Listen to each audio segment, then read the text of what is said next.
And welcome to Shadows of Dawn. This is an intermediate episode. This is Yay. What Things May Come, the Gala. It is April 10th of the year, 10:30 KVY. My God, it's just eight. And after the nobles had voted out Duke Gregor Devastil following the time of troubles, a new leader for the Circle of Nobles must be elected. The vote happens actually on the next day, and as such, the Trimblewind family has elected to throw a gala as Treant Trimblewind has decided to put his hat into the ring. So So, pretty.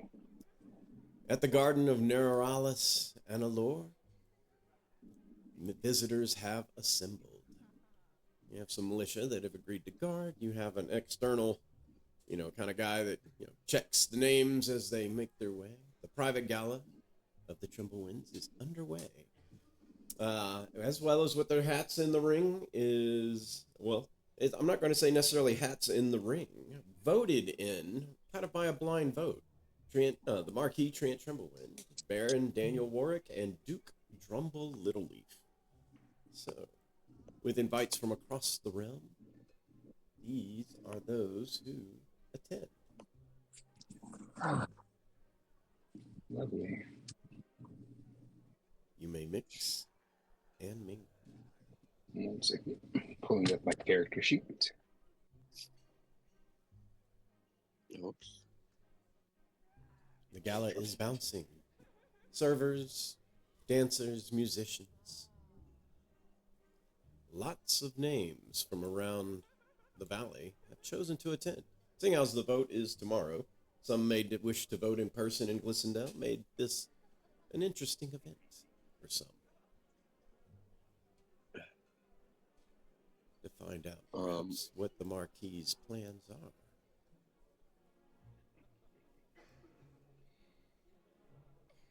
I will go up to, it looks like, my aunts and Miss Lady Longleaf.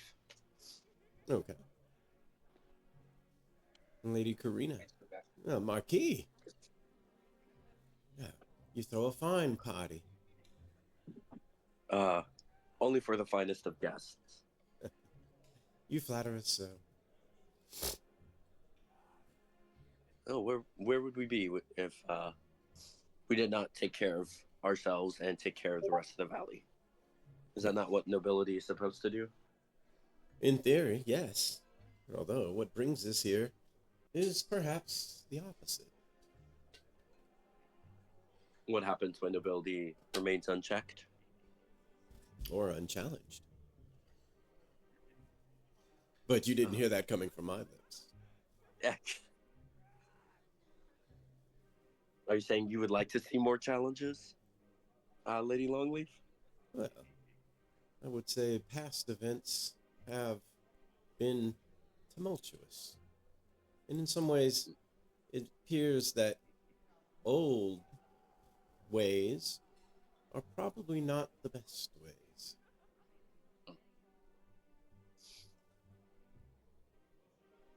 And what say you, Aunt?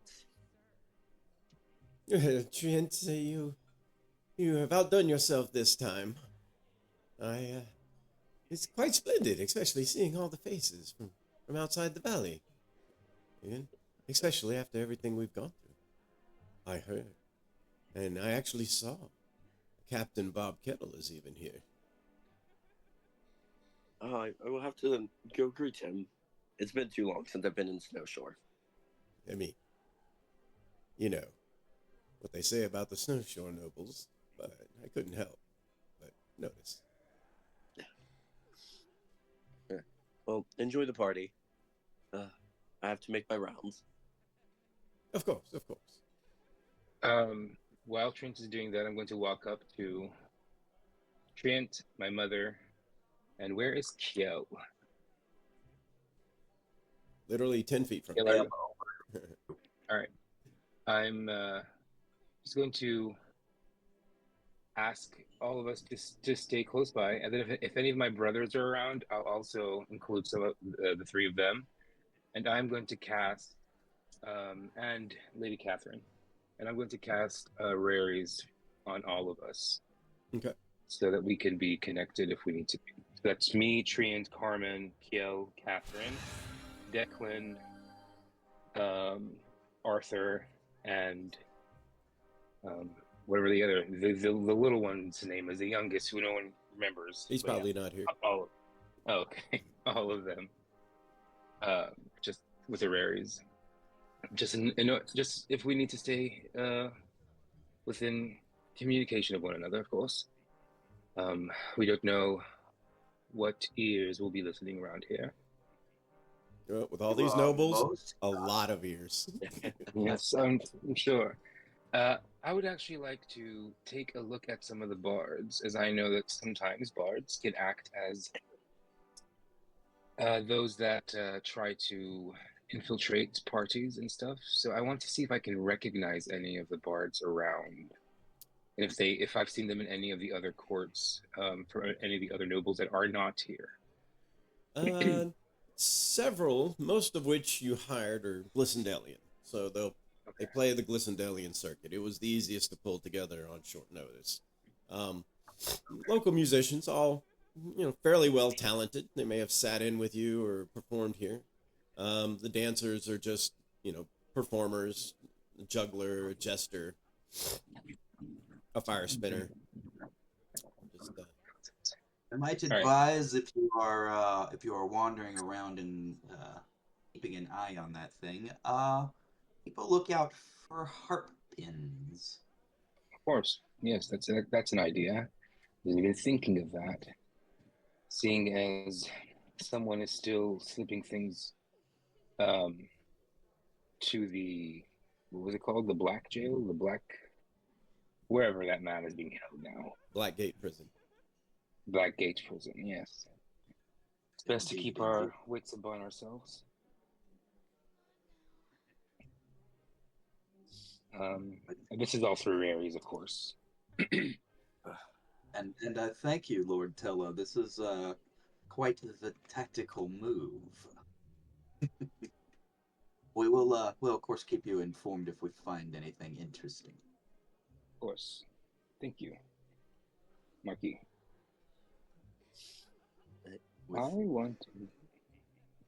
With that, Kel and Catherine will go up. We see one of our very esteemed colleagues from the town next door. We see the Baroness Emily Warwick talking to Lady Farrah Williams and Lady Alice Longleaf. Yes. We will go up. They, Baroness, of course, it is a pleasure to see you this evening.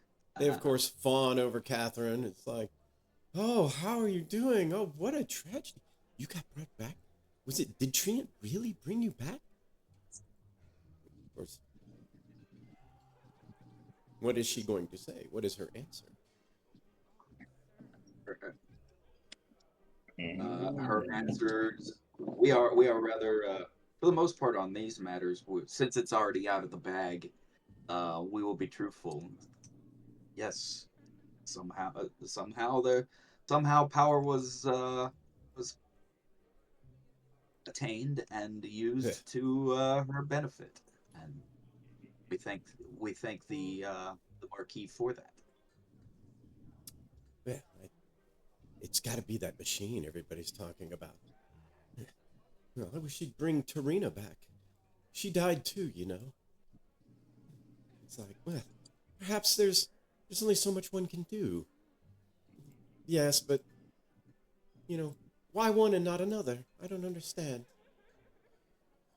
Obviously, Lady Longleaf is a little distraught still over the loss of her sister. Indeed. Perhaps something can be done there, although we will advise a tad bit of caution. We'll tell them about our coming out celebration and how roughly it went in Velspar. The crowds, many a person has lost a loved one in recent history to the yellow death and in the war, and bringing back someone of our status, it does smack of Yes, a tremendous amount of privilege, and the common people see it as such. but are we not privileged? Lady Williams asks. It is a matter of perspective, my dear. Why are we privileged? It's in our blood. Personally, We were born that way. We can't help it. It's not our fault. true, but we must use that privilege for the benefit of the valley and the people. Yeah. Less we're just rich tyrants. Well, I mean, we're not all tyrants. Several of them giggle. Indeed, indeed. Yes, yes, but we can see how things have transpired with this Arthur Fleck fellow. Oh, And yes. we've been a little more cognizant of our decisions and how they impact the people. Perhaps he might not have been driven to such madness as he was. Emily asks, Emily Warwick, are they going to put him to death? Do we know yet? I haven't heard any word of a trial. It seems to be taking forever. Ernest Warwick, between you and I would much rather see that man rot in his small cell for all eternity than give him the release of death. Emily Longleaf says, well, I heard that people talk to him, that he knows things. Lots of things. Despite how crazy he may be. Indeed, think he was able to put together such a massive organization to make a mockery of our entire circle of nobles, and he acquired more wealth than many of the families here have in generations, and did so only in a few years. A man like that does tend to know things and how to do them. It's no surprise to me. Yeah. I heard he was a harper. That's ridiculous. He wouldn't be a harper. Harpers are supposed to be good. I heard he ran with bandits. Well, that makes more sense, except he's rich. Indeed, indeed.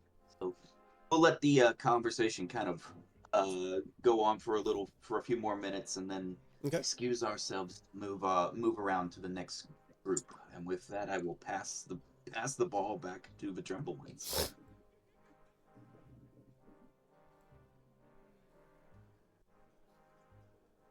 All right, so Arthur's the only one here. Theon and Declan are not here, right? I think so. Okay, just making sure. I didn't bring everybody from the entire family. Somebody's got to still look after the estate and some other affairs. Got it. Okay. I'm gonna walk up to Arthur and be like, brother. Brother. I see that everything looks like it's going well so far. Yes. Cameron was just telling us about something that happened interesting in Sarenshire. Yes. Oh, really? Oh, yes. Oh, yes. The small rumor going around that, that big statue where the teleportation circle is of the blue dragon, there were some kids who swore it talked to them. Or said something My. they couldn't hear. Oh, yes. It's got everyone all agape. People are trying to pepper it with questions to see if it will answer. Nothing has worked, though, but, yeah.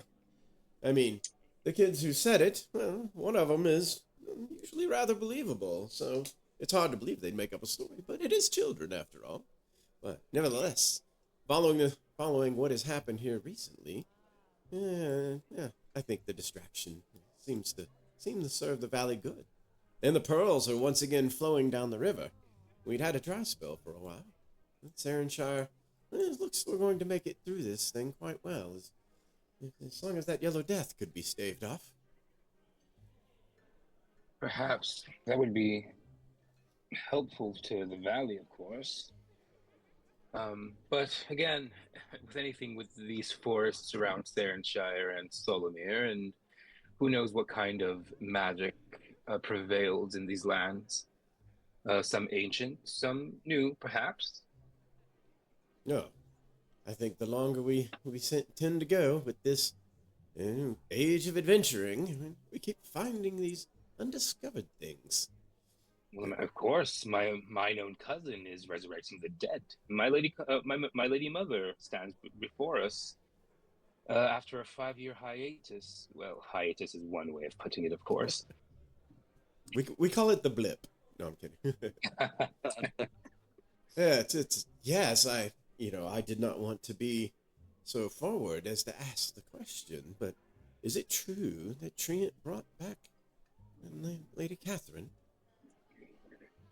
It is, and I look at Calliope and I was like, my dear aunt here was at one point afraid of the magic and blessings that my dear cousin was given, but it seems as if my dear cousin was able to turn it around and make it work in the benefit of him and his family, and of course the valley.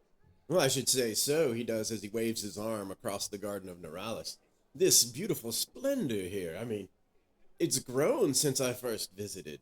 Magnificent, magnificent, and definitely a Yes. testament to the things that can be accomplished in, well, in y'all's line of work.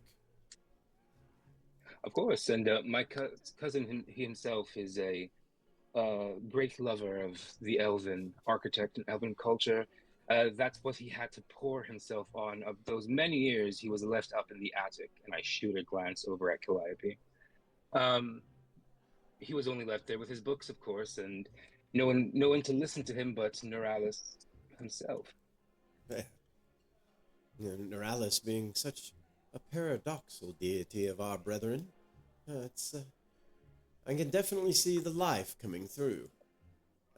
Someone best befitting someone like the Marquis Trient, of course. Yeah. What are his plans? If I may be so bold as to ask, will he be giving a presentation or speech?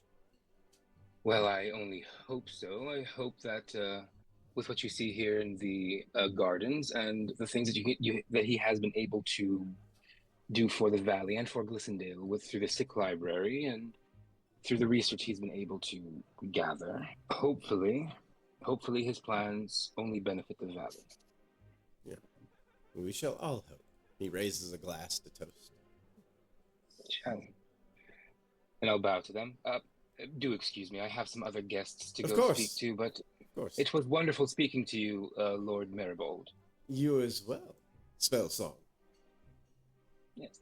Say aunt, and I'll bow to Calliope, brother.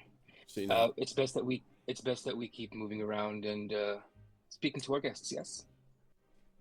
Of course.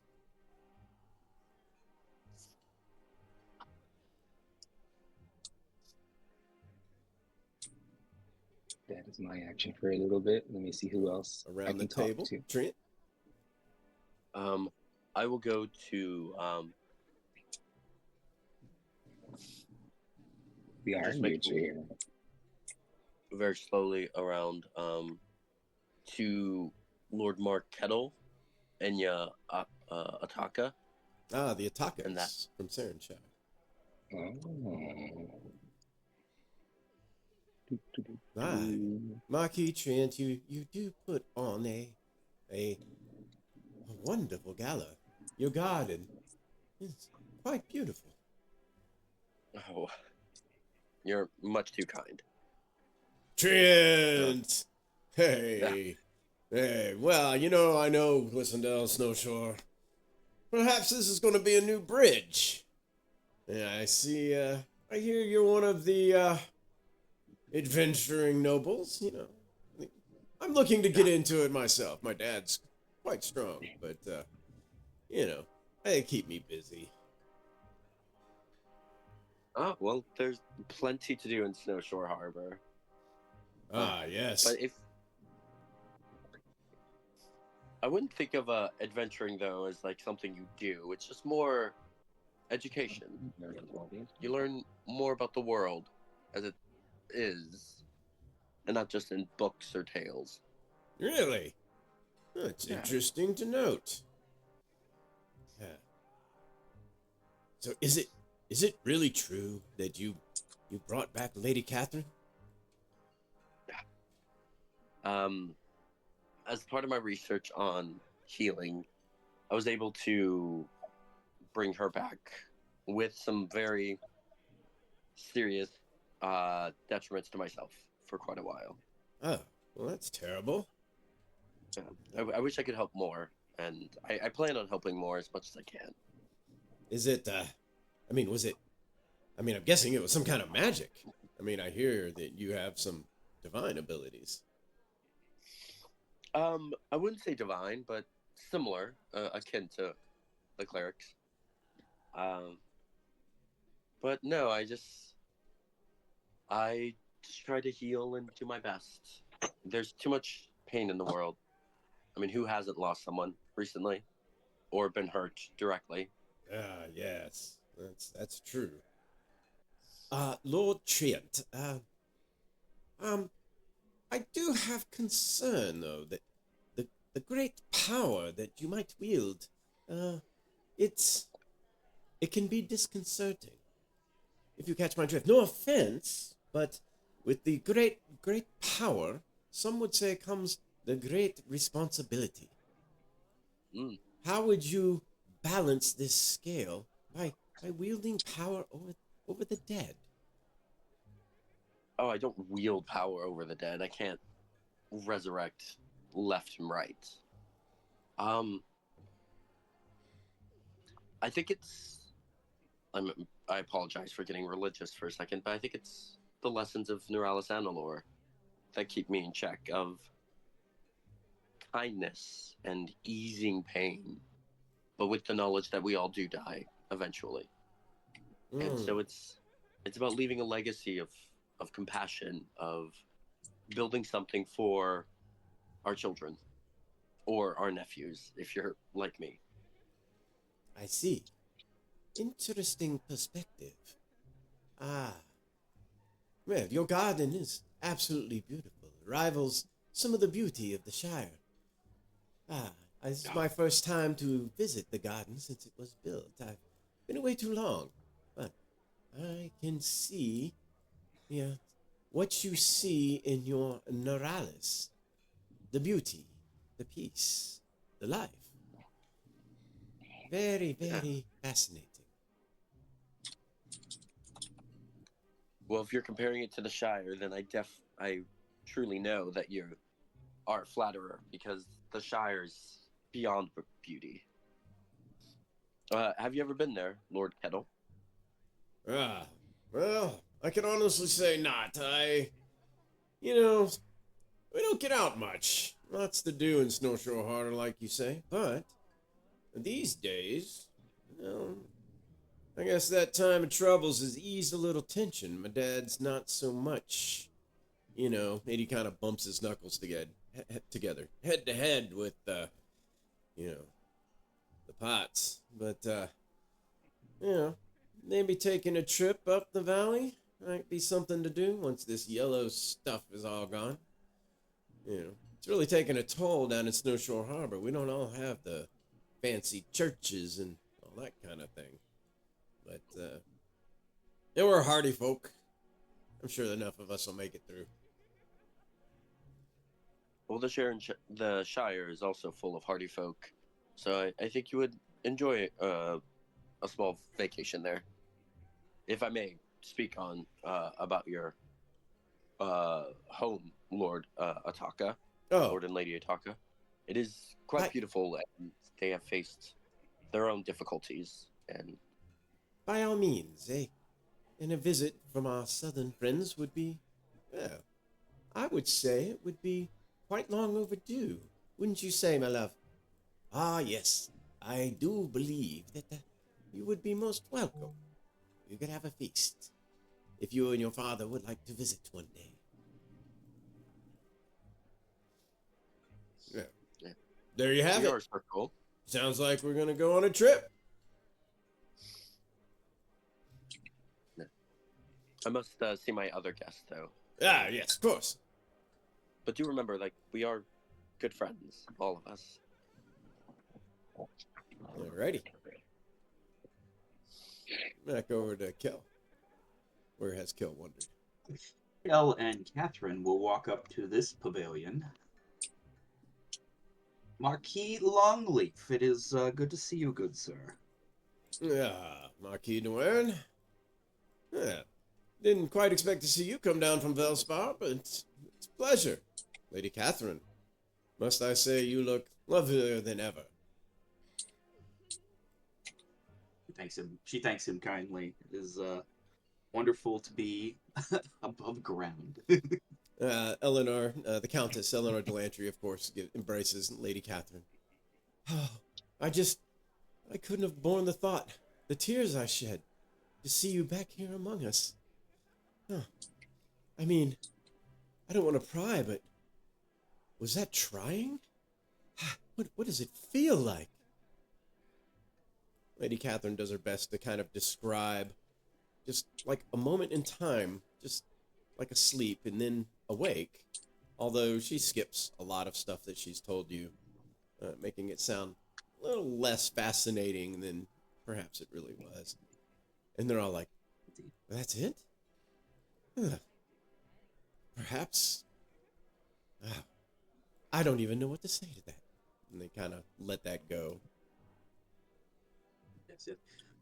To kind of change the subject ever so slightly, Lady Catherine will mention, oh, by the way, Countess Delantry, we have a gift for you and your family. A little something that Kel picked up in his adventures and travels. We found a book written by stone giants on giant methods of mining, and Really? we've had it translated. And this is we would like to I would like, or Catherine would like to present it to the Delantry family as a gift from her specifically. I see. Well, that is lovely. I'm sure this will like do wonders. Stone giants, you say? Let's see, the Lord Arian Pot. Stone giant. Now, are they really as tall as they say? I mean, bigger than some two-story buildings? Indeed, they are, and they're just as tough as their name implies. Well, that's wild. I don't think I've ever seen a stone giant. I've seen one of them Goliaths. Had one wander into town not long ago. Pretty huge. But giants are Oh, supposed to be bigger. indeed, indeed. It makes me wonder, uh, Marquis Longleaf. I hear one of your scions is up in Frostdale, adventuring himself. A paladin of the Platinum Dragon, no less. He is, indeed. In fact, we had only a few letters come back from him from time to time. It appears a vast underground network has been found there. They say there's all sorts of different ties to, well, some of the Aramar's history that to be found and discovered. I know the collective here has taken quite an interest in things that can be brought back. But he can literally be gone for months at a time before he says they come back to the surface. I'd like to see it for myself, but with the lockdown and all, no one in, no one out, except for well, of course, the druids, the Hunters Guild that's carrying messages. If it weren't for them, we'd be completely in the dark. Indeed, he sent me a few letters and a wonderful gift. Granted, this was many, many months ago. Uh, Apparently, he found a temple to the various metallic dragons underground and sent me a few pieces of bone from each of the different dragon colors. Wow. I was most impressed by such a gift. Well, that would be him. He's kind of the spoiler. You know, he definitely enjoys his worship. Yeah, I was cautious at first, but the more I learned about the metallic dragons, I guess the easier I was. Speaking of which, what about that silver dragon that's looking to join the noble circle? Dragons can't I join the have circle, Lord Arian Pot says. That'd be blasphemy. I mean, it's not even human. Well, dear, not everyone in the circle oh, is human. Oh, yeah, I guess that's right. But still, you know the difference. indeed, but yet, from what I understand, Dragon's mother was a member of the circle and one of the oldest members of the circle, maybe even a founding member of the circle, The from mother? what I hear. Who's the mother? I thought the mother was the other dragon. That would be, ew. I mean, how does that work, really? They're all kind of looking at you to describe how that works. I I have heard that her mother was the ancient what is it? Member of the Avangard clan. That had Yeah, been sitting as an egg for many, many years. well, the Baroness O'Brien says, well, I mean, look at it this way. They say she can turn into a human, so if she could, then her mother could too. If they can do that, well, she kind of looks at him, that's how it works. and if Anything is possible. and if the father was the Lord Shard, well, that automatically makes her noble by blood, does it not? But still, it's a dragon. I mean, you really want a dragon on the council? I mean, what if it does? What if it tries to take over? I mean, then what? Well, let us think about first and foremost. Let us think on how long dragons live. Considering everything that has happened, perhaps a stabilizing force within the circle might be a good thing. Or an And as overruling? for your worries, So Baroness as for Gilder's your pot's worries like about, an overruling power. She kind of sips from her wine, like that could be a bad thing too. well,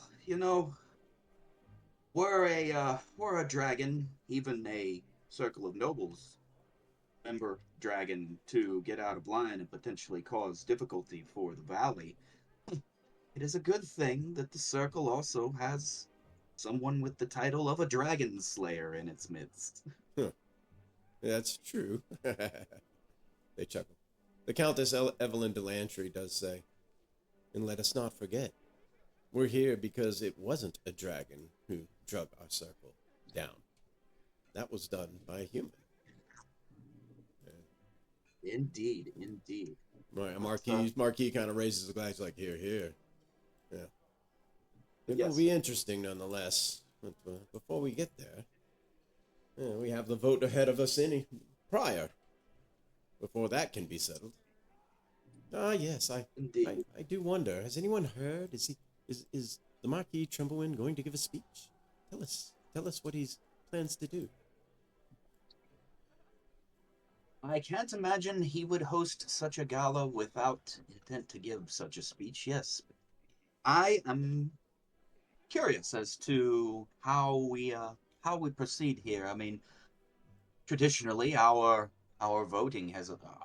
circle has always been led by one of the highest ranking of our members, which would dictate that Duke Humboldt would be our next leader. However, we also have Baron Warwick, who received a surprising number of votes, and he is quite popular. And if I must admit, resides in a town where I am building quite the Nobles Hall, of course. So that could be Ah, very advantageous for myself if I'd be so bold. the hall. The Lord, I would like to hear more about this hall. If you can spare a few minutes. A guild meeting place for our circle of nobles seems like a fine idea. I'm surprised nobody's come up with it before. He kind of glances around the table. People spend money and whatnot. But indeed, he's like, indeed. would you mind But sparing a few minutes and telling us more about your hall? I would, but before I conclude, I must say that of the three candidates, again, Marquis Tremblewind as well. I cannot speak to the other two without adding him to the my thoughts on him.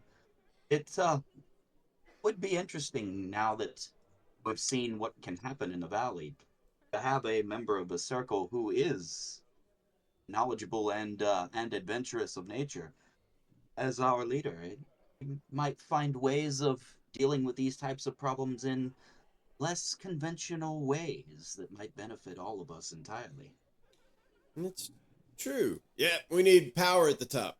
I mean, since nobody here is going to vote for my father, you can see the Baroness kind of puts her hand on his shoulder, like, calm down, son. We need somebody who's strong.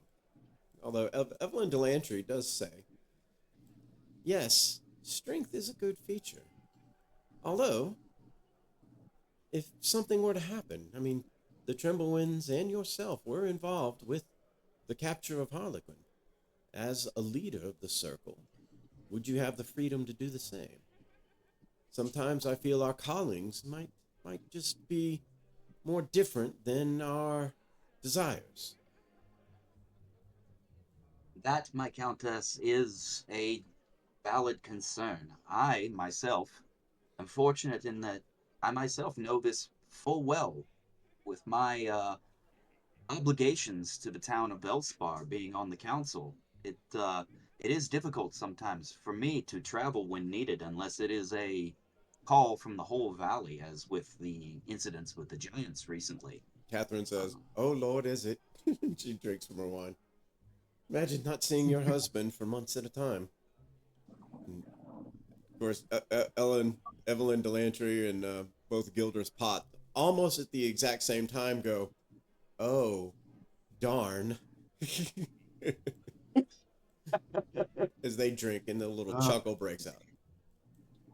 Yep, yep. And with that, we'll let the this particular conversation wind down and excuse ourselves, and we will. Oh, they want to hear a little more about the As guild hall. Oh, as this absolutely. And I'll you can mention that, divulge into that. You don't have to go into detail. Yep. And I'll mention that I'm also open to other members of the circle financing rooms to add to the hall while it's being built.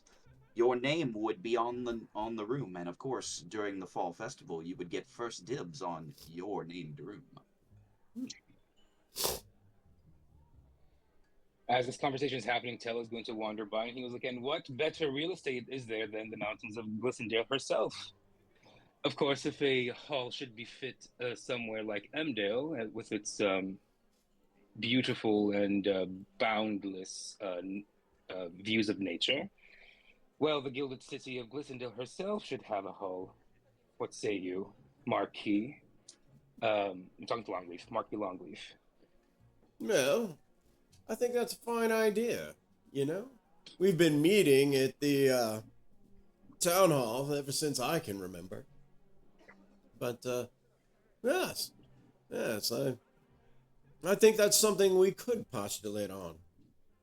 I do like the idea of having it Imdale, though. It makes staying at the fall festival a lot less of a headache than trying to squeeze a room at the Welcome Back Inn.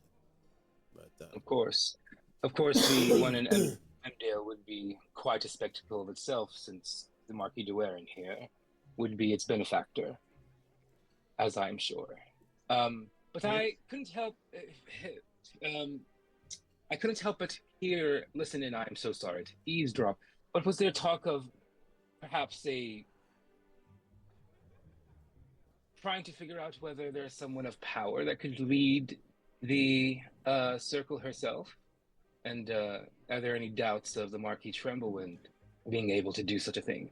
After all, it seems as if whoever penned this pamphlet that goes around has already has the ear and the voice of the people of Glissondale herself. So perhaps, with that kind of backing, the Marquis does have some sort of power, some sort of sway with the people. That in turn does translate to power with the nobility, of course. Without the people, we are nothing. Is that not true? I do believe it is very true, Evelyn Delantry says. However, the letter was, how shall we say, unauthored. which makes it quite curious. Is it perhaps the man who's in the Blackgate prison who's just spreading more salt? I mean, yeah, I mean, and if you're gonna pick on someone, you picked on Avangard? I mean, wow, that was bold. True. That was bold. Very. But what better way to show a struggle and will of power than try to wrestle it from those that try to throw their authority around? From what I've been told, I mean, we all know of the lady that they're trying to instill into the circle, of course. Yes. Oh, we were just speaking of the dragon, actually. Yes. Having quite the The dragon. conversation about it. Yeah, we were. Much like some of the dragons that attacked the valley not 5 years prior, yes? Yeah. It would be quite a shame to have someone that, if perhaps we could not trust within our own circle, is it? I wholeheartedly agree, Lord Arian Pot says. It's like, we should keep the dragons out. No dragons, just humans. I mean, humanoids. Well, count the Of course. Lady O'Brien does say, he's like, well, I mean, I'm still mixed feelings about it. I mean, an unknown author once again, and spreading rumors. I get we all here enjoy our gossip, being who we are, but this was on a different scale. It does have me worried, and it's almost like I feel I should side with those who were blamed, in a way. I mean, defending of the weak, someone who didn't seem to provoke, or, why? Why now? Why at this moment? Is it all because of the upcoming vote? I can't help but feel that there's still something at play here. I concur, the Marquis Antellum says. It is highly suspicious, unauthored. The whole idea of the dragon, I can say, from my knowledge of Fey lore and the wild, it's not the metallics we should fear, unlike those of times past, Spellsong. The chromatics, those were the ones that were evil, and as the play foretold and many witnesses attest, it was the silver dragon fighting the aspect of Tiamat above Avangard that died and gave her life that day. Oh, yes. The Lantry nods. That's true. That's true. This is very true, but I worry to say that to the layman, to the people that we are serving, a dragon is still a dragon. They do not see metallic from chromatic. Much of them don't know the difference. See? That's what I'm talking about, Lord Arian Pot says. It's just gonna scare the hell out of them. And we don't even know what's in its mind. I mean, perhaps this is a ploy. I mean, don't get me wrong. I assure you, Lord Potts. Is he a Marquis, actually? Yeah, he's a Lord. Baron. Yeah. No, he's okay. a Lord. He's a Lord. Okay, Lord Potts. The dragoness I have been fortunate enough to meet is a lovely and quite, how do I put this? Innocent being. I do not fear that she wouldn't bring goodness to the circle. What I fear is that those of us here in the circle might not understand her power. It could be a ploy. Dragons, they got plans or something, Some say they're smarter than us. Is that true? Yes. Well, speaking from experience, I was fortunate enough to meet the Lady Selenia when she was still alive.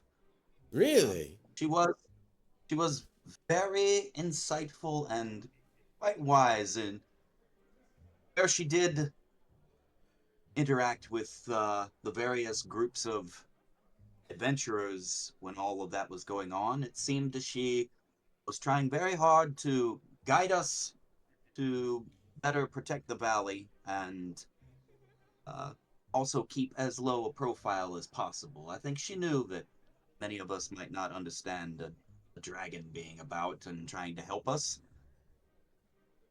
I can only hope that her daughter is equally as wise. Yeah. Here, here. We can all only hope that our children grow up to be at least as wise, or if not wiser Yes. than we are. My fear is not that she is not wise beyond her years. And this is the same doubt that I brought up with the Lady Raven when I spoke to her, not just a month ago. My issue with it is, are the ones in the circle willing to allow such a power in and not try to take advantage of it, especially those who are closest to her? That is what I fear. Taking advantage of a dragon sounds bold, Marquis Antellum Longleaf says. Yeah. Yes, but if a dragon were to be born and brought up in a place for so long, with so many around it that it considers its allies and its friends and its loved ones, well, who's to say? Who's to say what those powers would try to do? The Baroness Gilder's Indeed. Pot says, are we talking about the dragon or our former duke? Of course, yes. I shoot a Oh. glance at her parts. Well, Lord Tella, at least we know that her immediate guardian, the High Lady, is well known for her level of restraint in dealing with other parts of the valley, only when necessary. If Of course. if her level of involvement with the circle is anything to go by, I doubt the our new potential member would meddle in affairs unless it was absolutely necessary. However, Uh, I do understand your concern. It is one of relevance. yes, of course. And of course, I am not here to speak about the High Lady herself. I trust the Lady Raven. It's those that are around her that sometimes I have an issue with, as you very much well know, Marquis Kiel. But Indeed, we should not be speaking of that in such polite company. Please, Agreed. enjoy the evening. There are some hors d'oeuvres going around, and I shall have the bards strike up a lovely tune for the rest of our guests. Please excuse me. Yeah, of course. Of course. Via Rory's, I will mention to the various to the group that's all connected. Rory's. We're back to Boston. Rory's. I will mention, based on our Lord Tella and I's conversation just now, it might be a good idea to avoid discussions of current issues with Avangard and the potential of the dragon vote for the time being. Mm-hmm. Very well. I understand, Marky. We don't want to muddy the waters. Alrighty. Agreed. I'm gonna go to the band and be like, "It's time to play This Is the Fey Life. I'm sure you know it. Please strike it up. Of course. Get people Of course. talking." I hope this rendition pleases the spell song. Alright, Trent.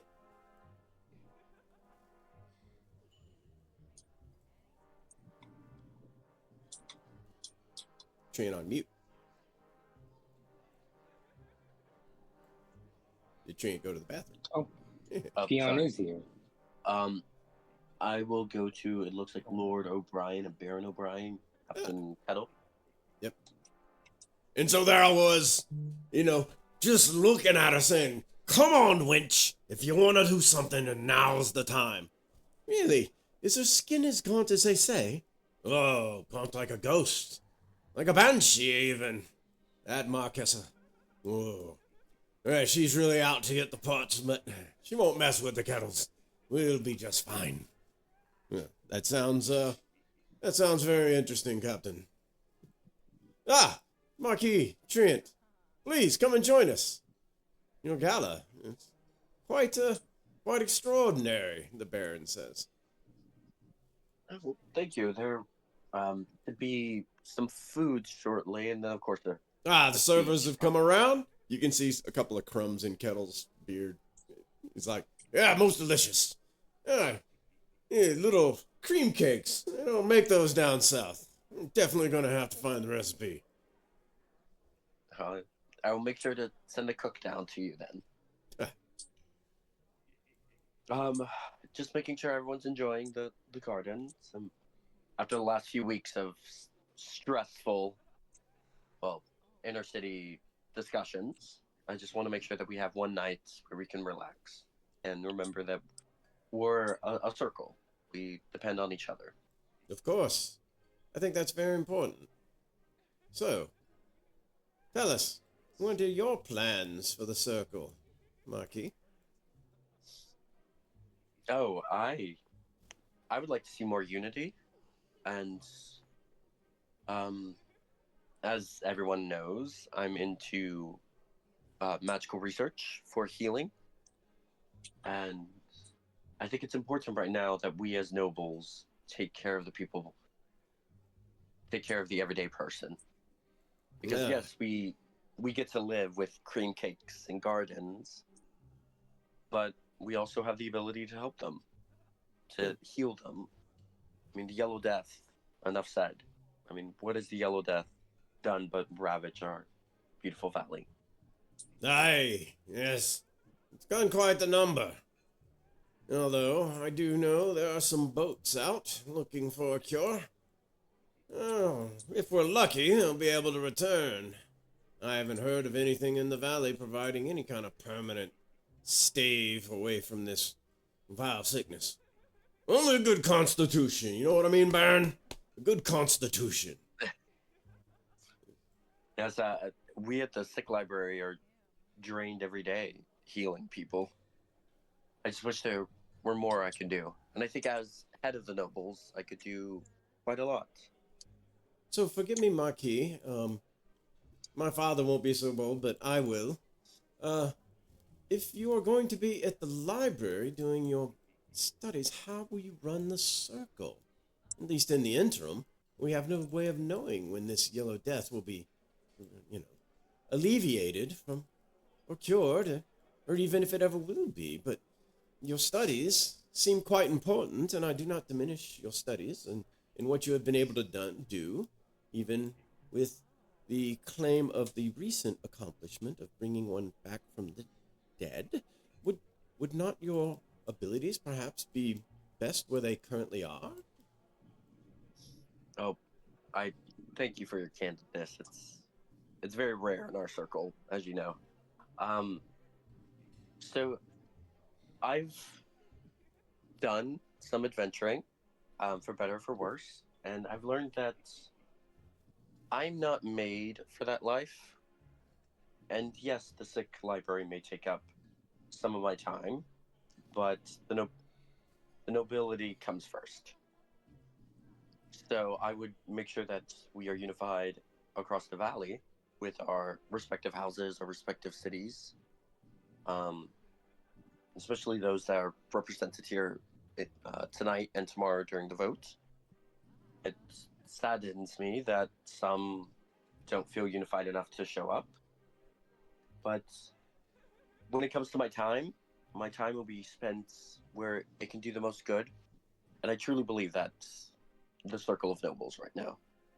Well, Because you, as O'Briens, are very important in shipping and carpentry, which ties to the Captain Kettle's ships, correct? And so the Yellow Death has probably slowed your shipping. Um, so if we fix that first, if we fix our circle of nobles and come together, then who's to say we can't pass knowledge back and forth faster? Whether that be about the Yellow Death or about cream cakes. yeah. eh, So a strong nobility makes a strong valley. All very true. I definitely agree with everything you say, Marquis. And it's quite well put. I, we all know the Solomirians are mostly going to stick together, especially since it is Duke Drumbolt. He's one of the highest ranking nobles. And actually a fine fellow. I don't think any of us would disagree. Uh, Although I did notice that Lady Natalia is here. Hmm. Quite interesting if the Humboldt family sent a representative. Wonder if they're wanting to break rank with the Solomirians. As you know, us Glissandalians will be sticking beside you. Of course. Absolutely. My son speaks the truth. You know you have us in your corner. Aye. And after everything that's begun down, I do believe this might be the first time I vote for someone in Glissandale. No offense, Baron. None taken, Captain. Even though our shipping camaraderie, some new business going across the sea, I think will definitely benefit us all.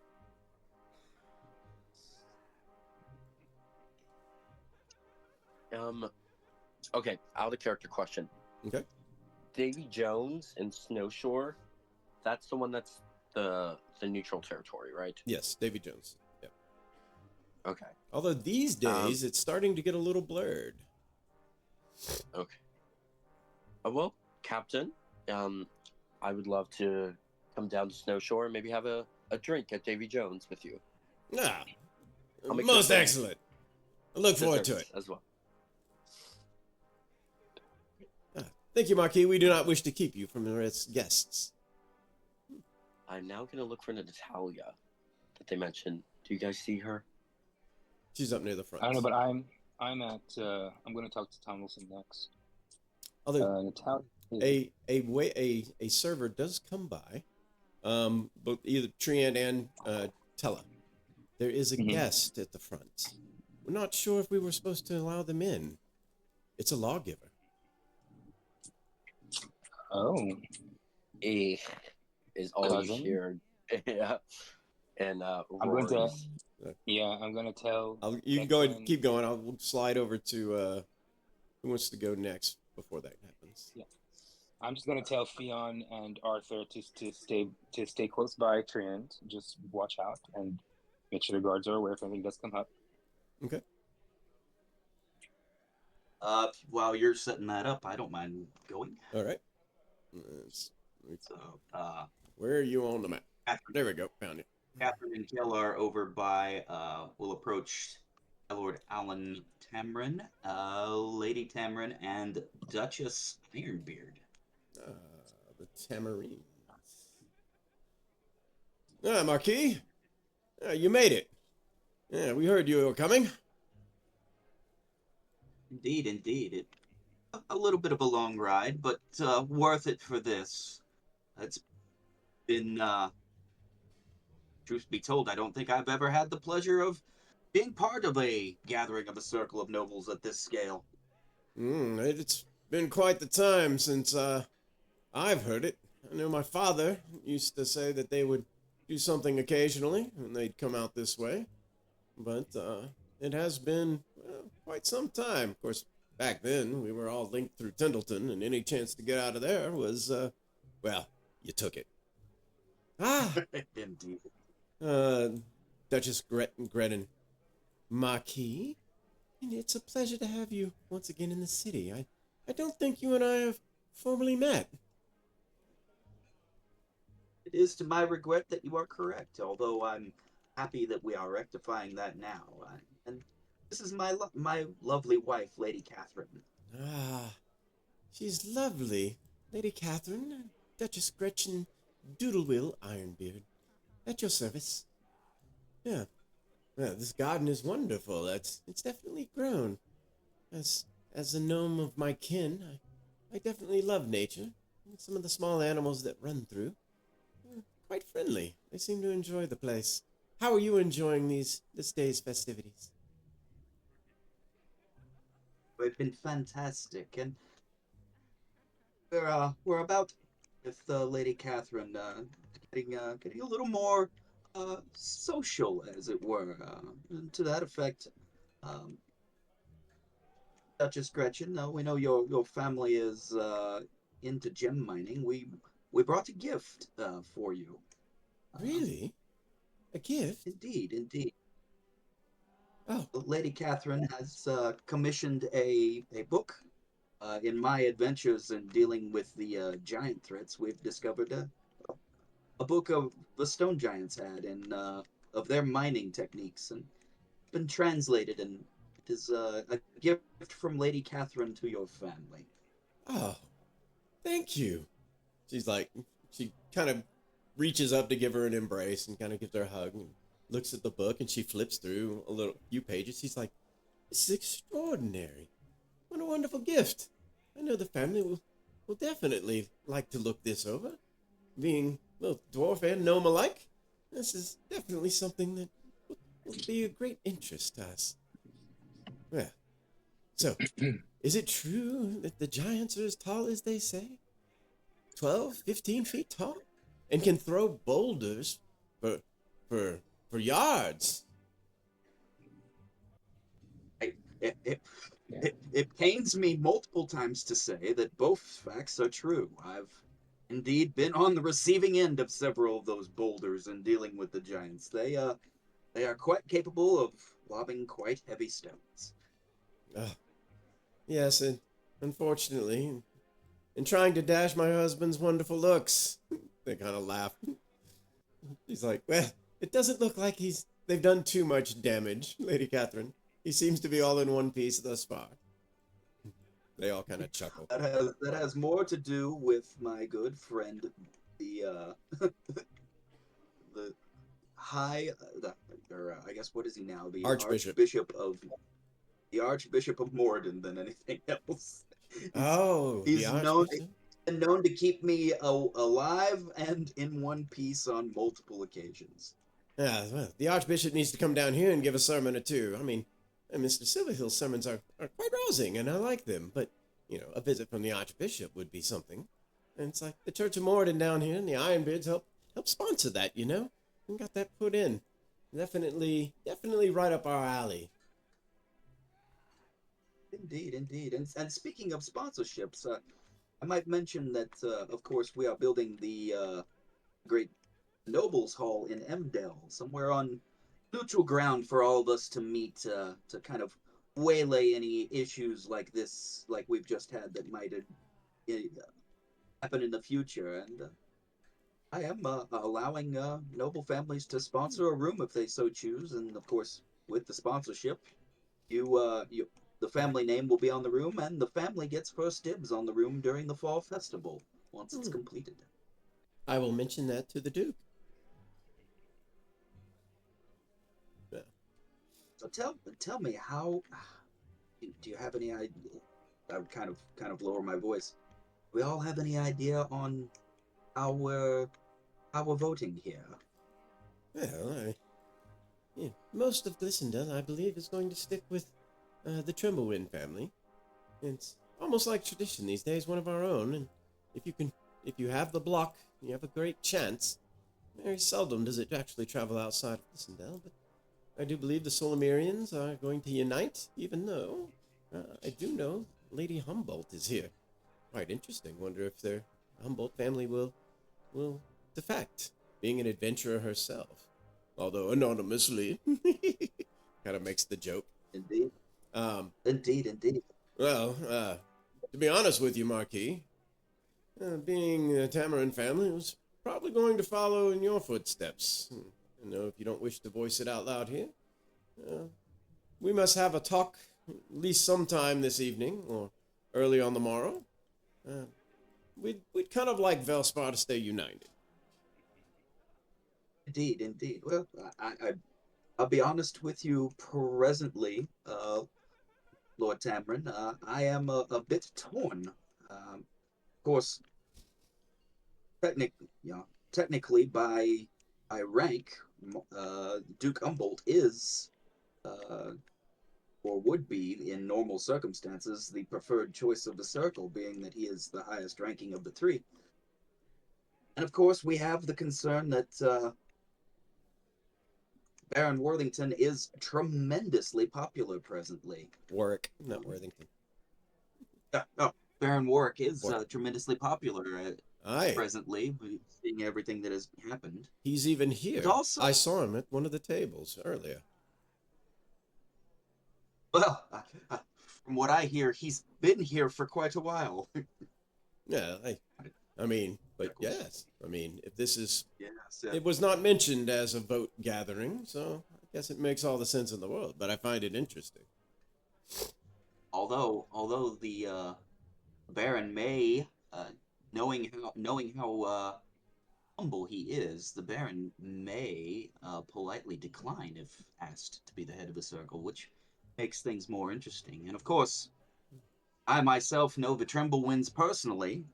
They are fellow adventurers, and we've fought together and shed blood together. Indeed. I think that would be sad, Lady Leslie Tamarin finally says. She's like, I think the Baron would actually be a pretty good choice. Um, his even-keeledness. I mean, look how I brought Imdel back from the Fall Festival into what it is now. Aye, that's pretty impressive. Indeed, even the Ironbeards must admit, Baron is popular. Uh, whether he actually wants it, I think to your question is probably the bigger question. He's always been known to kind of stay away from the spotlight. Aye, but he did step up when the call needed to be done. For Sheriff. Wouldn't this not now be another time? But that's a pretty big step. Indeed. It is, and there is something to be said. While Emdel is regarded as neutral ground, we cannot deny that there's a tremendous amount of power in the valley that is focused here in Glissondale. It makes for reaction to situations much easier and quicker if the head of the circle is here in town. That is true. That is very true. But Valley's changed over the last 4, 5, 6 years. Magic, Hunters Guild, messages move fast. And I hear there's even these rocks you can talk into that someone else can hear on the other end. With, I believe it's like, I don't know, 19 words or so. Ah, yes, the sending stones. They Yes, work those. very That's similar it. to. Yes, they work very similar to how the lawgivers communicate through the valley. And speaking of, when I talk to the Tremblewinds in private, I'm hoping that we can work out something and alleviate their current minor issues with Avangard in the near future. I know that there's been a minor dispute between them and Yes, that's. Avangard, and I hope that we can move past it before a vote is called. I think You that would know, make things much. you know well enough. Our council was definitely concerned with that pamphlet that came around, naming both Avangard and Trient. It's not likely that you're going to see Solomir, or even our town for that matter, split with Avangard. I mean, not Solomir, Sarenshire. I mean, after all, they owe Sarenshire a great nod for their independence. Without Avangard support, I'm not sure that would have happened. I can tell you from my time in Tindleton. Sarenshirans, they'll never go the way of Tindleton. And, well, with the new bridge to Velspar, and their allies are going to be east and west, and of course their natural ally to the north, Frostdale. Indeed. That would be a tough block to break, I think. I hear that the Marquis Tremblewind will be doing a speech later. I hope that before he makes such a speech, I might caution him to hopefully downplay some of the concerns people have with their split with Avangard, and maybe that will sway more people to put such concerns beside and vote in his favor. Indeed. Yeah, I knew I must track down some of those little muffins they have, dear. Would you escort me? Of course. And they will move on. With that, our conversation will kind of break apart. Trent. I'm at the front. Yeah. The scribe's like, Marquis, lawgiver Wesley Morales, even though he's not formally on the invitation, says he represents Avangard, if he would be allowed in. I did not want to do so without asking. God, he's hot. Hi, Wesley. Tell us something apart. No, I'm gonna go to embrace Wesley Morales. Ah, well, Marquis, thank you. I know tensions may be what they are these days, but I was always the one that never exactly always did what I was told. I was hoping to be able to at least meet with you. I'd like to hear what you have to say, the upcoming vote, if anything. Would you like to come in? Ah, I It's most winding appreciated. down. I'm about to make a speech, but like I owe a lot to you. Ah, thank you. I appreciate it. The offer is accepted. And on behalf of Avangard, I would like to say we appreciate the invite. I will whisper to him and be like, "Yes, my cousin's here. Um, I would, I will try to keep him away so that there's no argument." Well, I'm not here looking for an argument. I'm here merely to listen. If that puts your mind at ease. And lawgivers' independence from the High Lady is one of the luxuries that we do have. We don't always have to agree, but our word will be her word. And I give you my word. There will be no arguments tonight. Well, come here, and I'm about to speak with Lady Natalia Humboldt. Ah, If you wish yes. to, all right. And then she's over here. Oh, Lady Humboldt, Duke Devastil, Baron Warwick, and Marquis Treant. Uncle. What a fine, fine gala you're giving us. I mean, this almost makes me jealous. And maybe we should have you host the next fall festival. Galas I can do. I'm not sure about Fall Festival. You have, that is where your skills lie, for certain. Well, to be But I sure, will it take was the never compliment. my, let's say, it was never my calling. I mean, honestly, as the last sheriff and trying to pull it off, oof, I'm sure you understand the entanglements of supply chain. Not something I'm going to miss, that's for sure. I think the best thing that ever happened to me was, well, almost dying. He kind of sips his tea. But I'm glad you did not. Yeah, you and me both. Us as You lost well. too many good friends. Us as well. I'm Morales. This is Lady Humboldt, and this is Duke Devastil, and introduce them. Oh, to yes. Yeah. It's good to see you, lawgiver. I know I've not been in Solomir lately on your rounds, but it's good to see you in fine health. You as well, Lady Humboldt. How's adventuring going lately? She's like, well, business is business. I mean, Yeah. Adventures Anonymous has not given up on searching for a cure. We have a few hands out here in the Saren Valley, but we have something bigger that's working abroad, as you well know. No word as of yet, but our hopes are still high. I think we sent some of the best, present company excluded, Marquis Trimble. We know how shall we say, those of your caliber were better served here in the valley during this time. But the young Let's hope recruits, that ship comes in soon. the young recruits do show great promise. But the lawgiver here was just wanting to listen to our discussion of what our plans are for the circle. So I'd be interested to hear those plans myself, the Duke says. Oh. Seeing how this torch will be passed. You tell us, Marquis, as we are going to sponsor you nonetheless. And will you be giving a speech or telling us here each personally? I will be giving a speech. But I do like the more personal touch as well. I regularly make my rounds to all the houses that I can.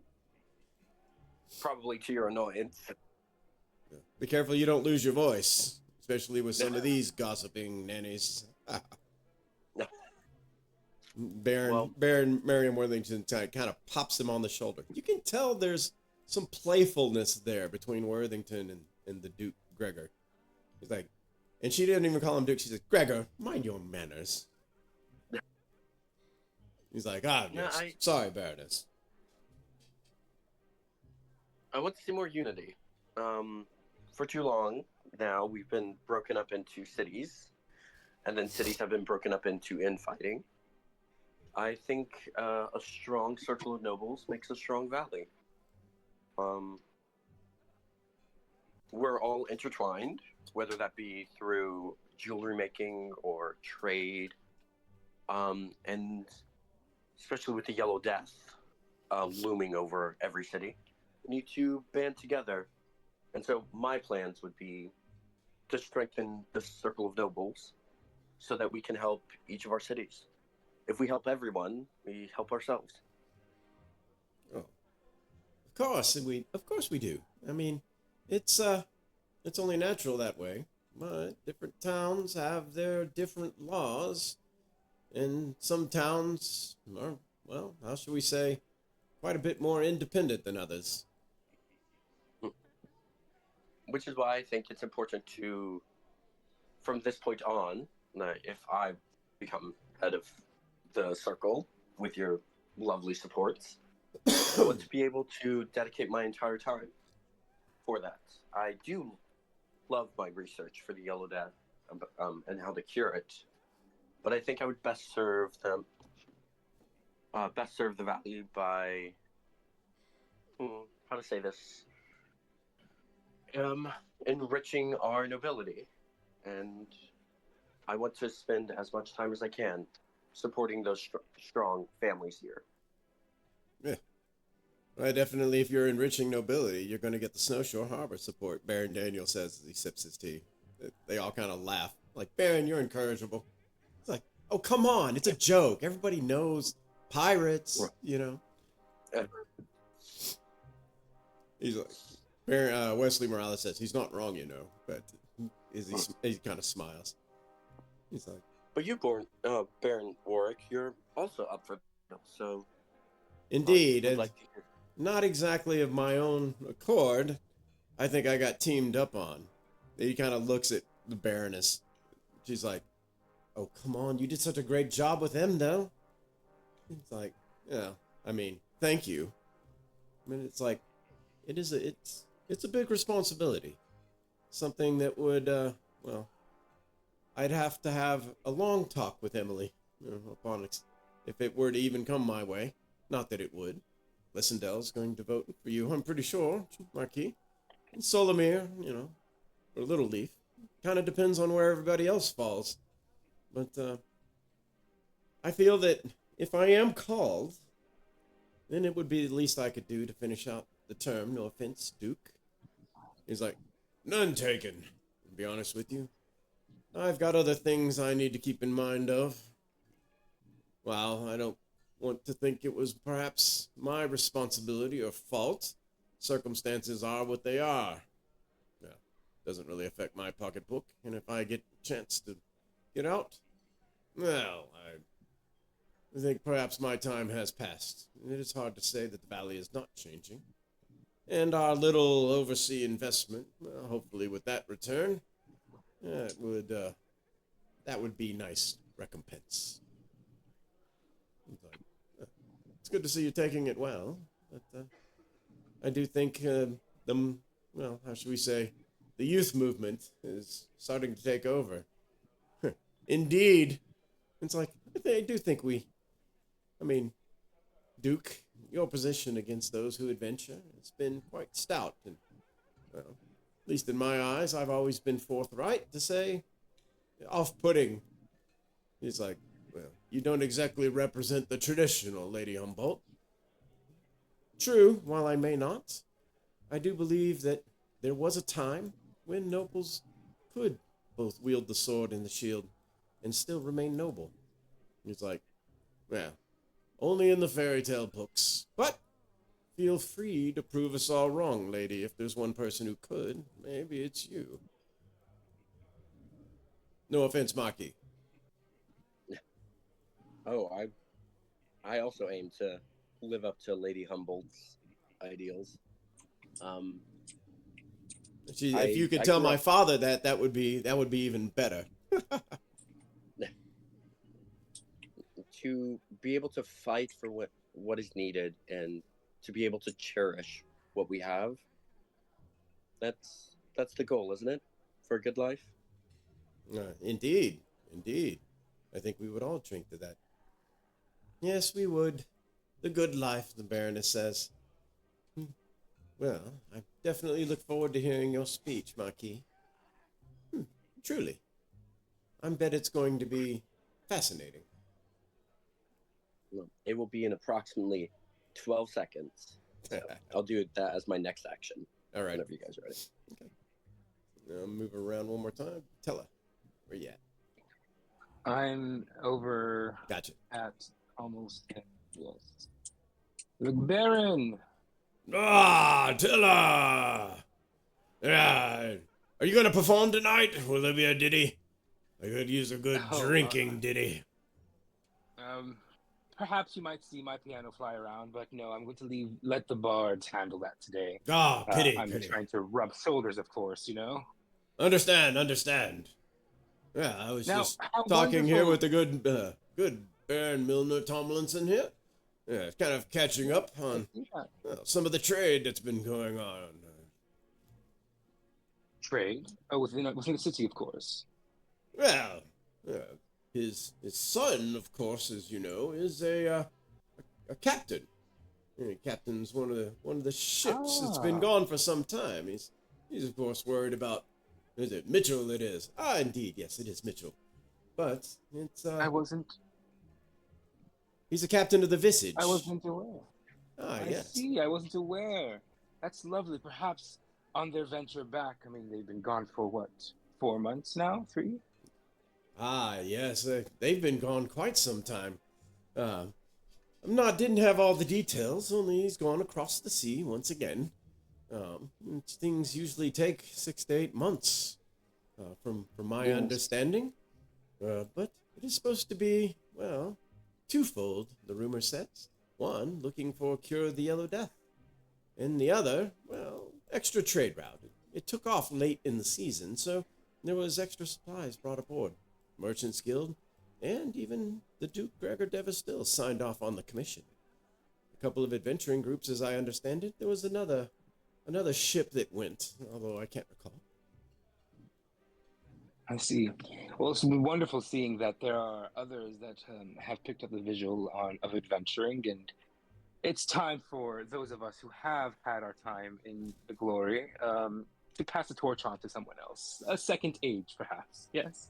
Aye, yeah, I concur. Besides, the services that, well, your cousin and some of the others, and indeed that Bran Silverhill and Santee, Iron Founderson, Dwarves and Vanmer. Yes, the churches have been working in overdrive to stave off this Yellow Death. I myself have gone down and had a cure once. I think I've got a good immunity now. I'll let it built up in me. I tell you, it's that good dwarven ale. You know, once in the morning, once before bed, and, well, maybe 3 or 4 during the day. Builds a constitution, Yes. you know. I understand. No one knows the constitution of Dwarven Ale better than my dear cousin, the Marquis Tree and Tremble, and Lord Baron Tomlinson. It quite saddens me to see that the Morton Guards weren't able to make their presence known here today in our gala, especially on matters of great importance such as this vote. I suppose the city keeps them too dreadfully busy for a little political discourse. Is that the case? Well, I mean, truth be told, the Morton Guards and the Little Leafs, it's a long history there. Basically the tobacco and, you know, I think while some of us may have some open minds, others, still pretty rooted in, loyalties. I wouldn't take it personal, the Marquis. After all, we are all fans of the Fellhammer Five, where we come from, back in Fellhammer, even though some have chosen not to dwell in Fellhammer itself. They still carry our name. We do appreciate the adventuring and what adventurers have done. And of course, my son. I understand. Off on his adventures as the ship captain. Oh, yes, it is quite nice to see a new generation helming the advance on adventuring, especially ones with such great status as your son. Yes, there was a time where all dwarfs adventured, and at least that's the way the stories go. Yeah, I've even heard rumors of, well, some underground dwarven ruins that have been discovered up in Frostdale. With the lockdown and all, there's no chance to visit. But if it is a place of my kin, it might be a place I'd like to visit once the lockdown gets lifted. Have you heard much rumor about that tavern and the hole that they found? Do I know anything about that? You know of it, of course. You know, but with the lockdown, probably very. You probably don't know very much if your character has not been directly tied to it. So, not a lot. Yeah, I know. I've heard whispers here, of course. A person such as myself that sticks to the people always has his ear pretty far down to the ground, as you know. So I've heard whispers and tellings here and there, but nothing too concrete. Yeah. Well, I look to discover it for myself one day. Dwarven architecture, underground. I mean, what's not to like?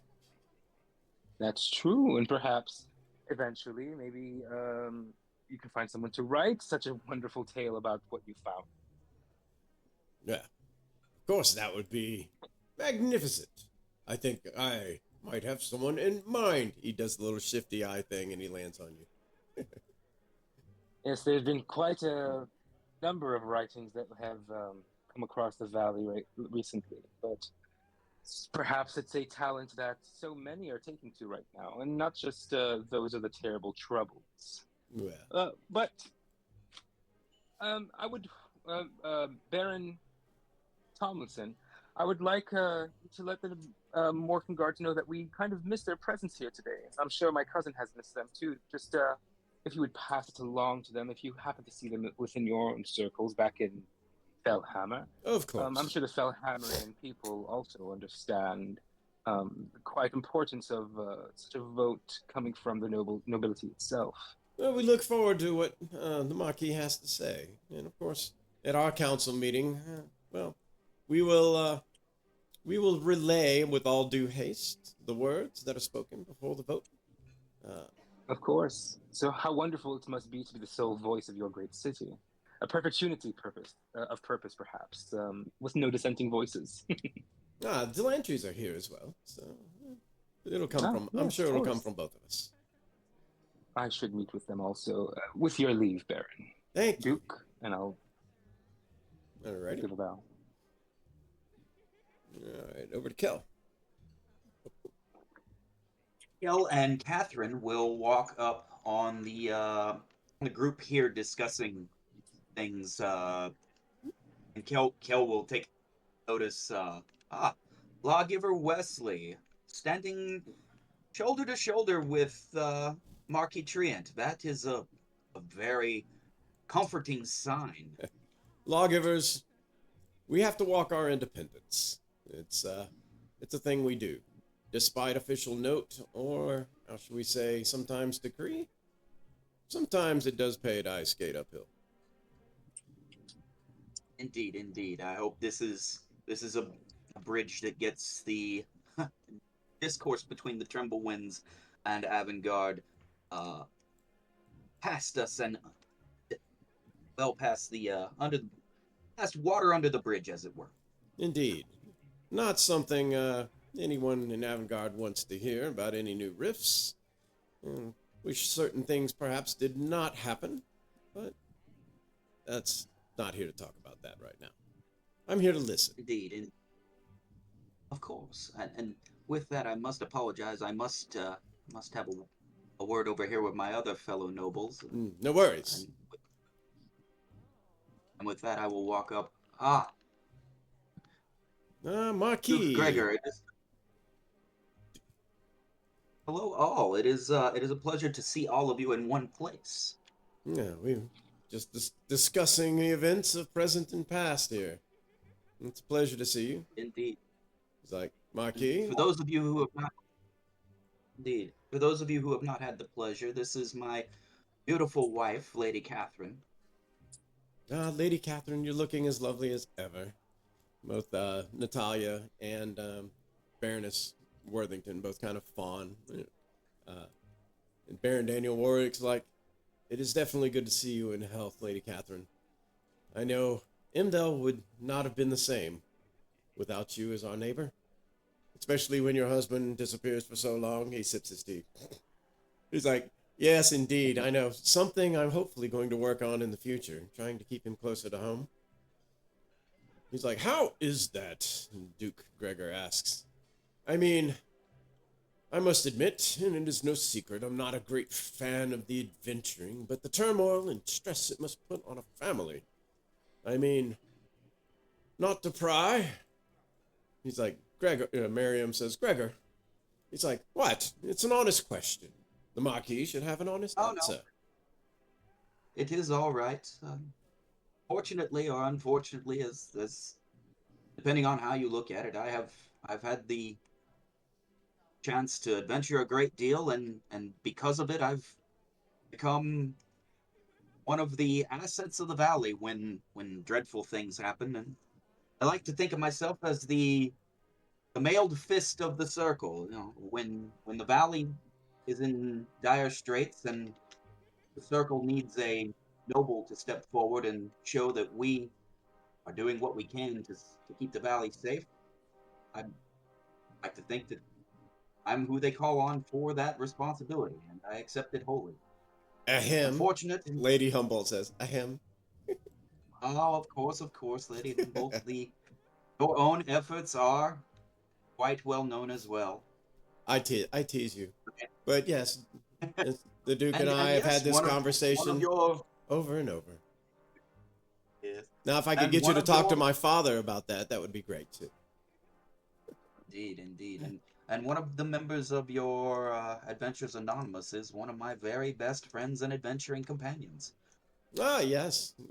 Wilhelm, I believe. It's, how are things Indeed. going up there? He reported in. We had a good talk as of recently. Yes, indeed. So, but two things I wanted to ask and discuss here. First and foremost, uh, Duke Gregor. Um, as you well know, my efforts lately have been in construction of a new hall for the nobles in Emdel for all of us to gather and meet when things arise. So I've heard. As you're looking for perhaps partners, as I understand it. Well, in that regard, Lady Catherine has, as you know, I have been offering me in the circle the chance to donate coin and have a room named after them. And of course, with the room being named after the family, they get first dibs on the room for during the fall festival. However, Lady Catherine has advised me she wishes to give you a bit of a gift. Uh, Really? we have decided. Yes, yes. She has convinced me that one of the rooms that will already be under construction, uh, we are sponsoring it and naming it the Devastill Room, and it will be yours during the fall festival if you ever wish to attend. Well, I don't know what to say, Lady Catherine. You say thank you, Gregor. Thank you, Lady Catherine. It is most humbling and appreciative. And I must admit, the idea of a noble hall in Imdel is, I like the ring of that. Perhaps there's hope for you after all, Marquis. We might turn a noble into you out of an adventurer. Well, One can only hope as I get older and wiser. don't forget too much So, you've learned, Lady Humboldt says. Besides, you never know when something else might rear its ugly head. indeed, indeed, Lady Humboldt. But I must ask, Baron Warwick, I I'm not surprised that you were nominated, but I do wonder how you've taken the nomination. I know this is not Uh, typically something you prefer. it's humbling, I must admit. And, you know, I've decided to come because, you know, if I were not to accept the nomination or win the vote, I would like to definitely hear what the Marquis has to say. I'm pretty well informed on Duke Drumbolt's, Little Leaf's positions, those being long tenured and well known. He's a fine man. I don't think there's anything wrong with the nomination at all. Uh, and if he were to win, I think he'd make a great leader of the circle. Uh, he's been around for some time, and, well, they do make a fine tobacco. But, I mean, well, as for myself, Emily keeps reminding me that maybe it's not that I seek the position, maybe it's just something I'm supposed to do. I have to look at my children every day and their faces and, tell them. Sometimes you're called to things. Sometimes you answer the call. I've used your stories, in fact, Marquis, to tell them that it's not exactly something that you wish to do sometimes. Nobody wishes to just go face a dragon face to face, or a giant, or whatever manner of beast, but you and Lady Humboldt here do it out of some obligation, an inner feeling. And I would hope that my children, and one day, if that were to arise, that they would do the right things themselves. And as such, as their father, that I would do the right thing too, whatever that might be. Here, here, here, here. Well, I'm appreciative of the insight into how you feel about all of this. I too, I understand why. I believe I understand why the Duke has been nominated. Of course, high-ranking member of the circle, and if I must admit, and I apologize to current company, someone outside of Glissondale, I can understand the sentiment concerning recent events, but I There also is that, have a feeling. Baroness Worthington said. There is that, Gregor. Glissondale's held power for quite some time. Yeah. Would do y'all good to give somebody else a try, don't you think? It's like, Baroness, now, come on, let's be civil. You know, Glissondale is the heart of the valley. While Imdale may have its, its, how should we say, its, emotion. Glissondale is still the heart.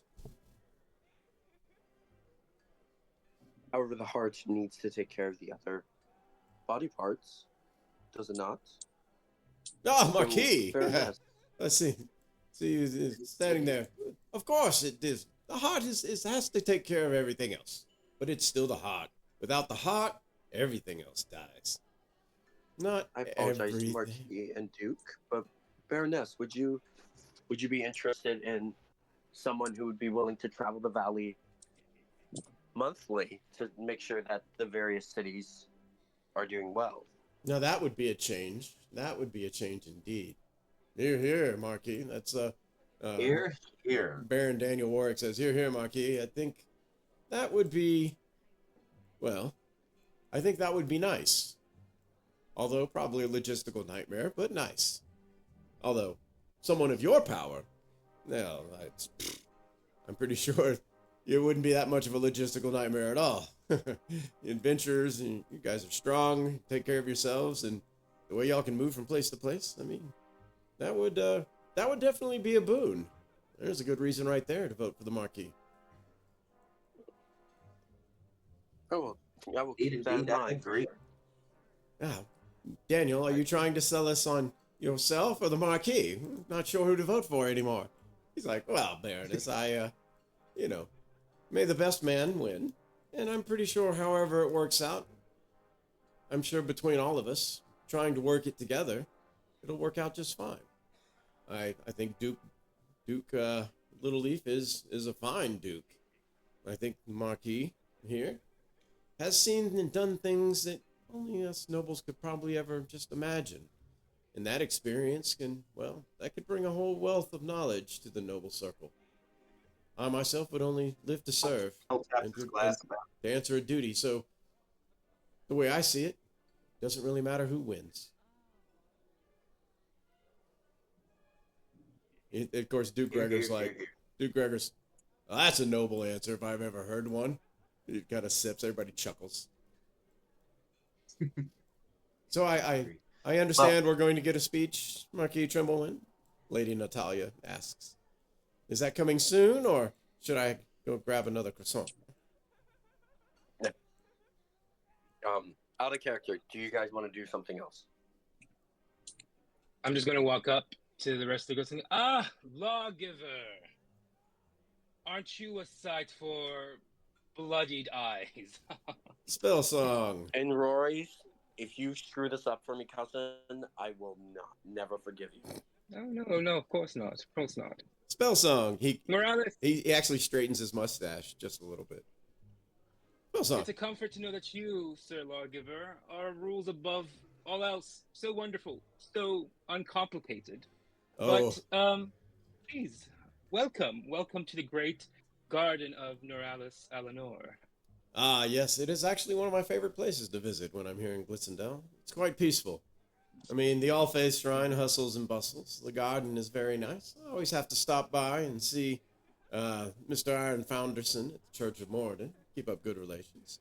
But I do find the Yes. garden, it's, well, no offense to Noralis Analor, it's less populated and peaceful. That is true. It's very peaceful. You know, the other day I asked a farmer what they thought of the Red Knight's new edicts. He said that they were so well defined, you know? They could make a man feel guilty about breathing the wrong way. It's a true testament of the order's thoroughness, though, I do say. That'd be quite interesting. I would have a debate with that farmer. As But at the same time, I will interject, and I'm gonna have like just a hint of terseness. But at the same time, it would be rude to have a theological debate at a noble circle. If we wish to have theological debates, should we not have a committee of churches? yeah, I'm perfectly fine with listening to the opinions of others. As a lawgiver, keep in mind, Marquis Spellsong, I travel between Snowshore Harbor. The amount of, how shall we say, vitriol that they would have for Avangard, well, is quite high. Only my journeys to Tindleton has probably rivaled it. So I've heard everything under the sun. And Solomir, of course, very naturalistic in their ways. To each their own, I say. You know, I think that is one of the most interesting things about the Valley. Each town, each group of people, governs in a slightly different manner. It's not exactly a one shoe fits all. It does bring about certain complications, as Spellsong justifiably attests to. There's lots of truth in that. But I often think that people see the history of Avangard and the Red Knight, and well, perhaps even the armor, I must admit, sometimes it is quite a bit to adorn, that they see that and they think one way. There's a deity, if I may be so bold as to mention one, named Tempest. Have you ever heard of him? I believe it. You can roll a religion check. If you've rolled like a 12 or higher, you've probably heard of him. Pretty easy. Yeah, my religion's pretty high, so I feel it's lucky. cool.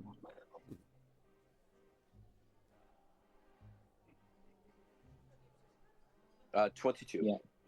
25. Oh yeah, very popular amongst people that really like to fight in battle. Tempest, god of war, right? Or Thor, from Frostdale. Thunder, lightning, battle. These are often these are true war deities, the ones who love the embrace of battle, and blood, and even amongst the Frostdalians, if you spend a lot of time with them, they have a place that they refer to as Valhalla, a place that they can only enter if they perish in battle. Well, there's not a lot of battles in Frostdale, but I'm sure they can dream. This is part of their legacy, their lore. The Red Knight is quite different, actually. The Red Knight is tempered. A lot of people don't understand. They see the armor, they see the hammer, the shields, and believe it's all about battle. But it's strategy, it's tactics, it's conversation. It's, taken to the extreme, one would see it as scheming or conniving. And that's the way Snowshore Harbor likes to look upon it. But it's about finding truth, or finding what's right in this mess of chaos that surrounds us. I wouldn't be much good as a lawgiver if I were to panic at every single little thing, or take any slight or juxtaposition to our faith in the wrong way. You have to understand, people come from a certain perspective. And on our travels, I see many perspectives, as I'm sure you have, Spellsong. You're well traveled, probably just as much as any lawgiver in the valley. Yes, and which is why I'm quite. It how do I say? Fills me with great joy to see you say such words, lawgiver. It's nice to see that someone as well traveled as yourself understands that there is more authority to this valley than that of a single deity, even though you drench yourself in blood. But I digress. It's only a color, Spellsong. It's only a color. Please, have you had any of the hors d'oeuvres? I hear they're quite lovely today. I don't mind if I do. I would enjoy partake. Is it this way? He kind of he'll excuse himself. I'll walk with him and just have a pleasant talk. Okay. Out of character, does anybody want to do one more interaction, or do we want to go to? I just want to make sure we talk to everyone. It'd probably be impossible to talk to everyone one-on-one, but okay, we talked to Marigold. I wouldn't mind having. I have one last interaction I'd like to do. Okay. Okay. So there is the lady that is still. Oh yeah. I'd like to talk also just to my aunt, Miriam. Okay. What would you like to say to Miriam? Where am I? I lost where I was. I'll click on yourself. Click on Tele. You're right next to Miriam and Carmen, and you went pew, disappeared. Yeah, I'm coming over here to Miriam Devistil. Oh, Devistil. Yeah. Who wants to start? I just want a quick conversation. You have the conch. Spell song. Are you going to play this evening? Oh, unfortunately, we've hired so many bards. It would be much too much for me to take away the spotlight from other Glissendalians, of course. It's time for other people to shine for a change, yes. I completely understand. Oh, well. But believe me, they're all trained by the spell song, and they play the very best songs, of course. Interesting. Aye. Yes, some of these bards are pretty good, but, hey, you need to teach them a little more of our, dwarven music, you know? Get some drums in here. Let them bang away. It's like, yeah. Also, next time, maybe perhaps we can mix in some bagpipes, yeah. Of course, and I enjoy a drum every once in a while. Perhaps some of the dirges that we play are perhaps the best in Glissendale. So, Spellsong, what, how are things going for the Marquis? Are they going well? They're going well. Everything in the sick library and the research he's doing is befitting the city as a whole, or the valley, even more. So it's nice to see someone trying to do the research. Of course, there is the guardian angel himself also dealing with the sickness that's going around. So there are those in Glissendale and who are Glissendalians who will always make sure that the valley shall be taken care of. A sick clinic be having a line just like the old Morden in the mountain. Yep.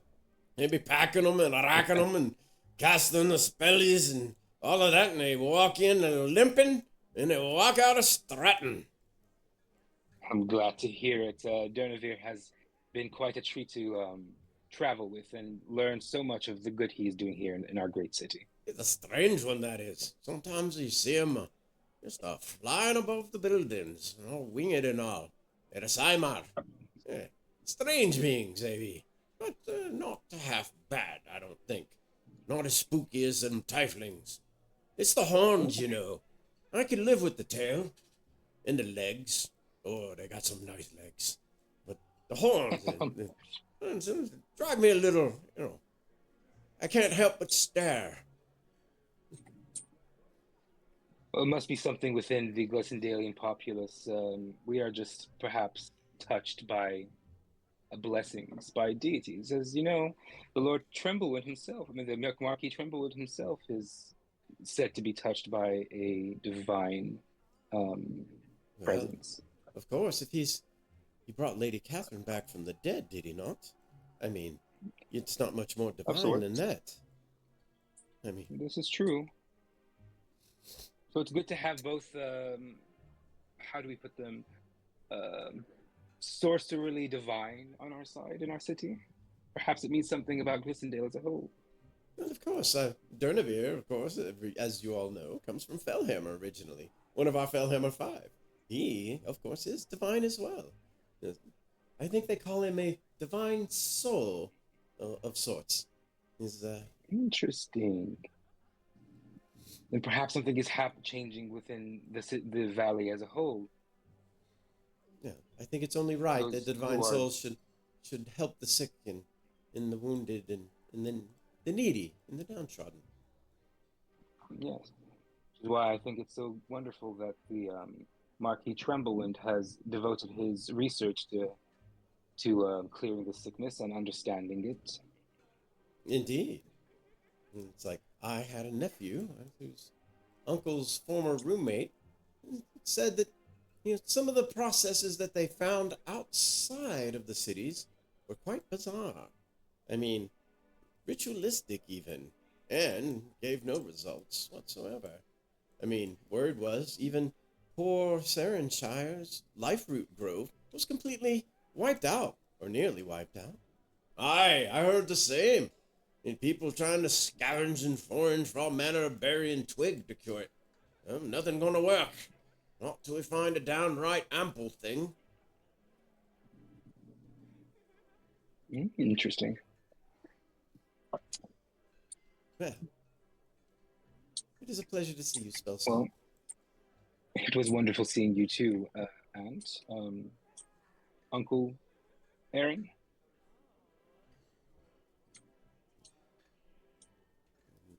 All right. That is going to be, yeah. Who's next? Kel, you said you had one more to do? Yep. All right. I will walk up to this group here. General Kettle. Well, there's a lad who rode in with the ponies of Avangard. That's the way I heard it. What did you think of the horses? Something Snowshore Harbor's considering in the future. I think so highly of it that I have actually got to spend some time training war horses. I've actually got the first batch nearly ready. Have you now? Indeed I have, and I'm contemplating having enough in Velspar to where we might form our own Velspar cavalry. Well, They were quite impressive on the field. oh my. Velspar Cavalry? That's, fascinating. I mean, the only ones I've ever heard is the Avangard Cavalry, and, well, I heard they were terrifying on the battlefield. Velsparian Cavalry, well, with you on a horse, I'm pretty sure that would strike fear in just about any army. Indeed. Although, it is my great hope that we shan't have a need to amass our militias into any form of army like we've seen in the last few months ever again. Yeah. I'm that would be too soon if we saw anything crazy like that happen. I'm not sure the valley could take another turmoil. At least not back to back with the Yellow Death to deal with. Indeed. However, again, I am starting to train war horses. I have a feeling that many of my first clients are standing in this garden as we speak. Wink, nudge, Captain Kettle. Yeah. If you got ponies, and that's something Snowshore Harbor finds interesting, I'm pretty sure we perhaps reach some form of an agreement. Gonna need a lot of them, though. Snowshore is large. Our militia is now proud.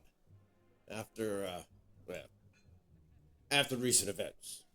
O'Brien's like, Indeed, well, indeed. yes, I must admit, the stories from the ranks were, well, quite telling.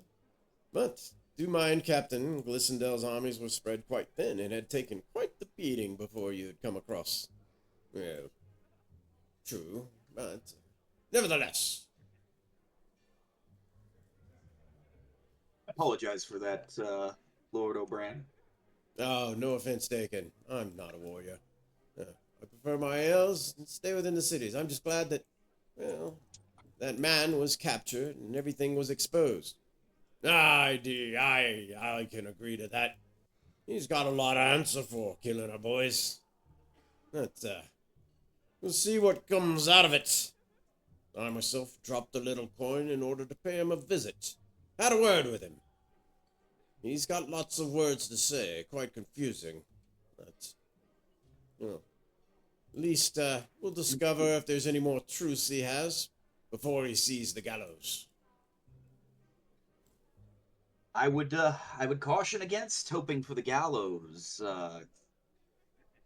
Captain Kettle. I was one of the ones that captured him, and it seems that he may have a final trick to play yet. And knowing the tricks that he's pulled so far and seeing them firsthand, I would be wary of removing the man's head from his body before we're entirely sure what that last trick might be.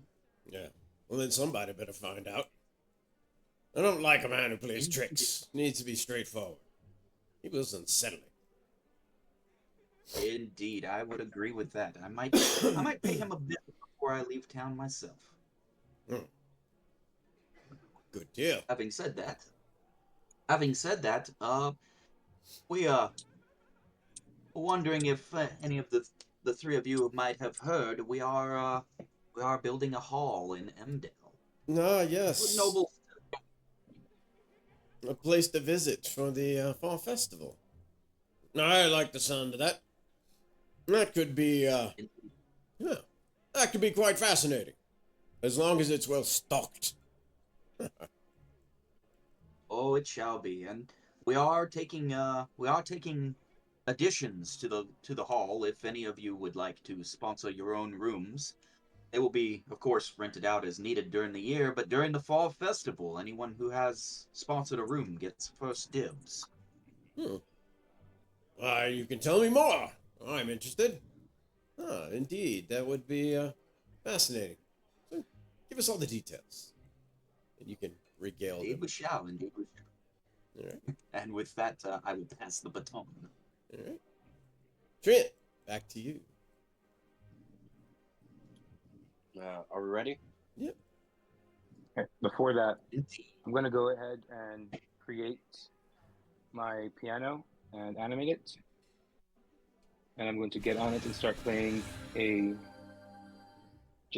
couple of scales and have it fly up. And I'm going to address the party.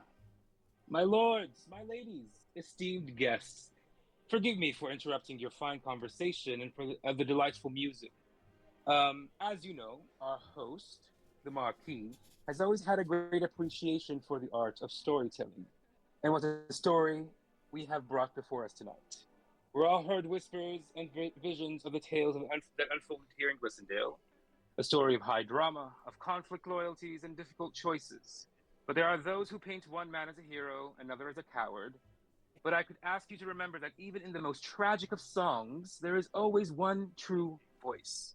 We are all here tonight because of a shared legacy, one built on honor and reason and nobility. And now, one of our very own voices, a man who has always valued the truth above all else, and is the most compassionate amongst us, wishes to address you. Please give your full attention to my cousin, Triant, the Marquis of Glissondale, as he prepares you to speak.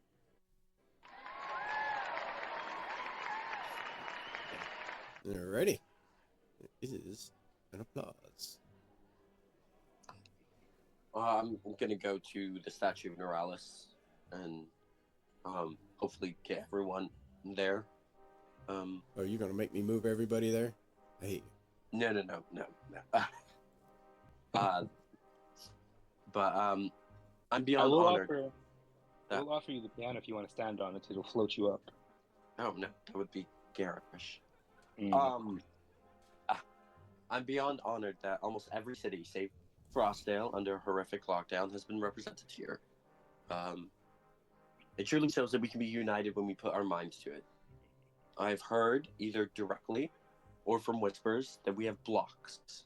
Everyone speaks of the Solomir block, the Avantgarde Sarenshire block, the Glissondale block, or what have you. Why are we not unified? We are all nobles. House Tamarin, you invest in wine and trade, which go all the way down to Snowshore, 245 miles away, where Captain Count Kettle trades it. My own family is in arts that is shown in the houses of Avantgarde. We are Valley nobles. So, I promise you, as someone who has been to your houses over the last few years, I want to travel to each of your cities. I want to strengthen our personalities for each of our cities, and yet be stronger against this horrible disease. So, even if you do not vote for me, I wish to give you the protection that I can. We are all nobles, and we all protect those of our cities. Duke Devastil has called Glissondale the heart of the valley, but I want to see the whole body thrive. So, from my heart to yours, please allow me a few minutes of your time. And I'm gonna cast Hero's Feast. It does take a bit, but that way I have just enough, if I've counted everyone right, where all the nobles can eat and be protected from poison for 24 hours. Okay. So you I'm begin. gonna have a servant You begin your. bring out a very ornate glass crystal bowl I could say. as the material component. I could say, yeah. Did you have the? You have the crystal bowl as a component. It's expensive. Yeah, they're expensive. Yeah, we both went in on it. All right. So it takes what 10 minutes to cast? Yeah, and I could do 2 of them, and that's should be enough for everyone. As you begin casting, there is a sound. Let's see here.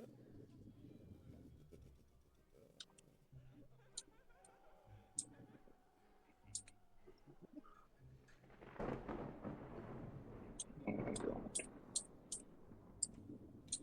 Treant Tremblewind, I want my wing. Suddenly, a creature appears in the air, and there is a ruckus. And as soon as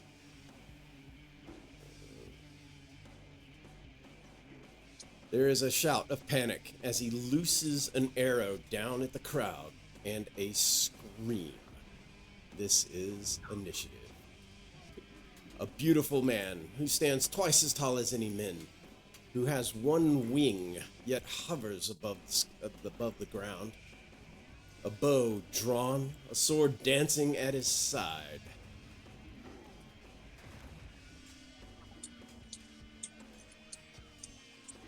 Oh, really? Alrighty. Roll me an initiative.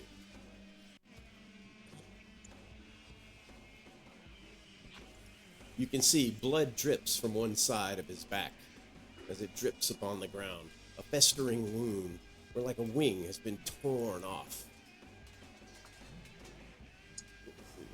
Kel. That's it there. Tella. That's it there. And Trent. Did you not see mine? No, what is it? What'd you get? 20. 20? Alright. Yes. I will refresh then. It might be the. Make sure you're using Trent from the campaign. Yes. Alright. Yep, can I spend a use of the clockwork plate to make my roll a 10? Yes. Yep. Sweet. It's gonna move you up to there. Gotcha. Yep. Alrighty. Come on now. There we go. Come on now. Don't do this to me. Not now.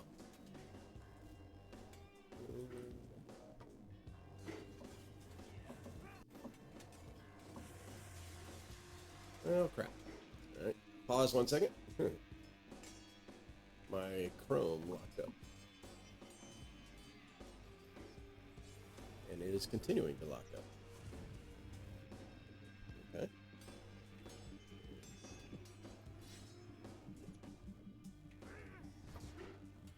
Oh wow. Alright, hold on. Control Shift Delete. Control Shift Delete.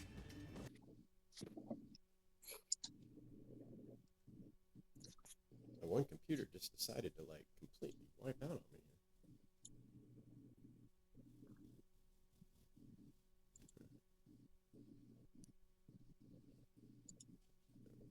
Task Manager. Bring that back. There we go. All right. Back in business.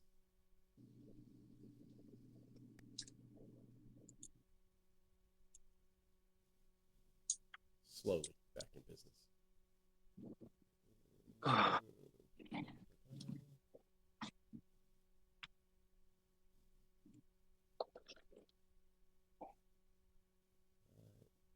What's up? Alright, bear with me 1 second. I'll go through this as fast as possible. Alright, let's see here. Oops. Technical difficulties. Mouse without borders back working again. Alright. Alright, he looses an arrow. And roll a random die. He loses 2 arrows. 10. And a 9. 6. 10. Oh.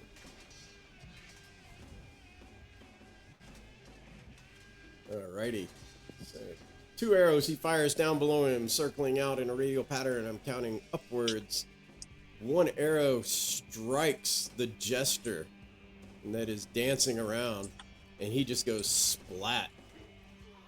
A 2nd arrow strikes Lady Miriam Grace Trimblewind, and she too falls beneath its volley.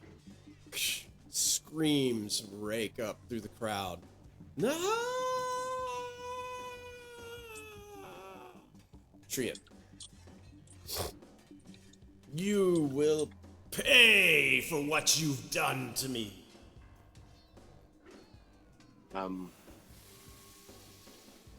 There's no need for more death. Come down here and I can grow your wing back. Okay. I don't know why you have decided to kill me or my close friends, but we can right whatever wrong happened against you. Alrighty.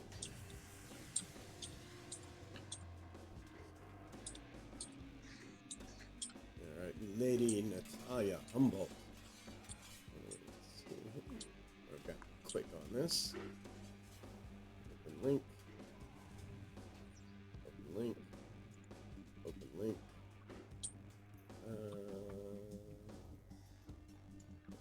Link. There she is. Alright. She quickly sets her drink down and with a morph.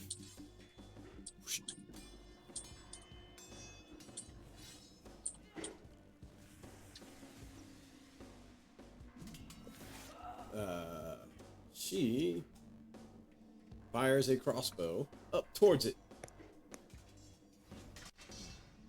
It misses. She's like, take cover! Everyone take cover! Wesley Morales. He turns and looks. Let's see here. His action is...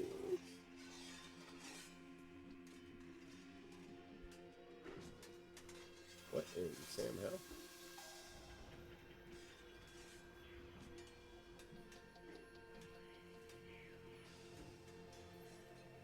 Oh, that's right. Oh, that's wrong. That is right. I hope I'm on the right character sheet. There we go.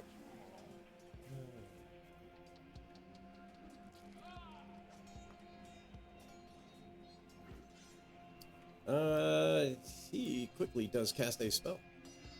A spiritual weapon rises above him.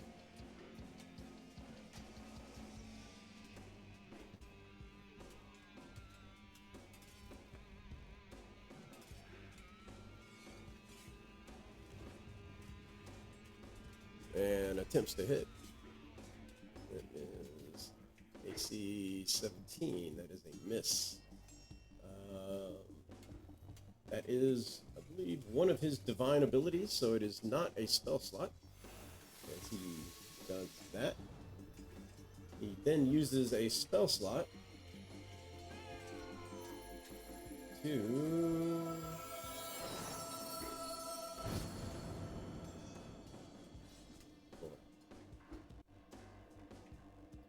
he attempts to hold monster.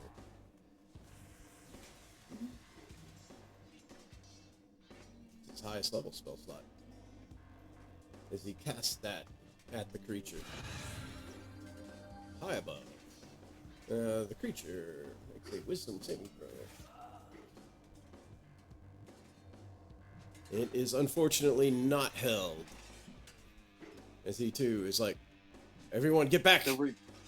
Silvery Barbs, I'm going to have to spend a sorcery point to double the range, though. Cast a Silvery Barbs. Who gets the advantage? Be within... I'm going to give it to Bob Kettle. Okay. It still saves, and he is done. Tell him.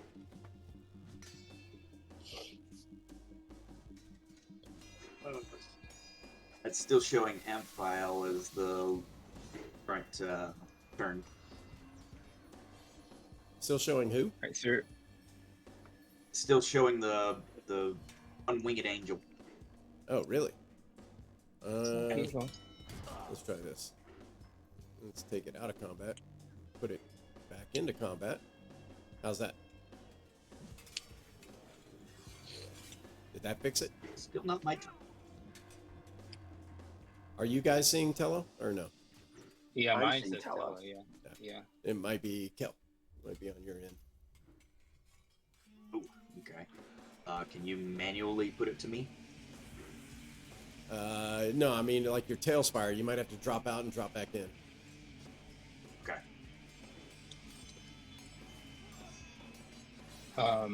For raries, to those that are connected, which are Catherine, Carmen, Arthur, Fionn, and Calliope, and then us, I'm going to say quickly, get people to safety in my mansion. And I'm going to cast Mordenkainen's Magnificent Mansion right over here, this area.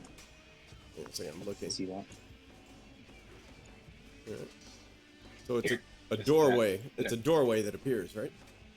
Yeah. Is that within your And it's- distance? yes, it's 300 feet. All right, 1 second. Um, I'm gonna put a door there.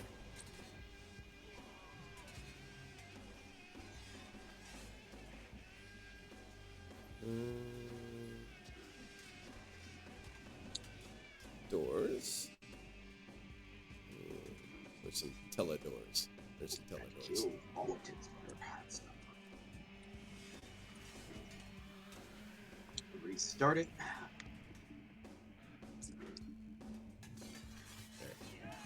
Doors appear and open.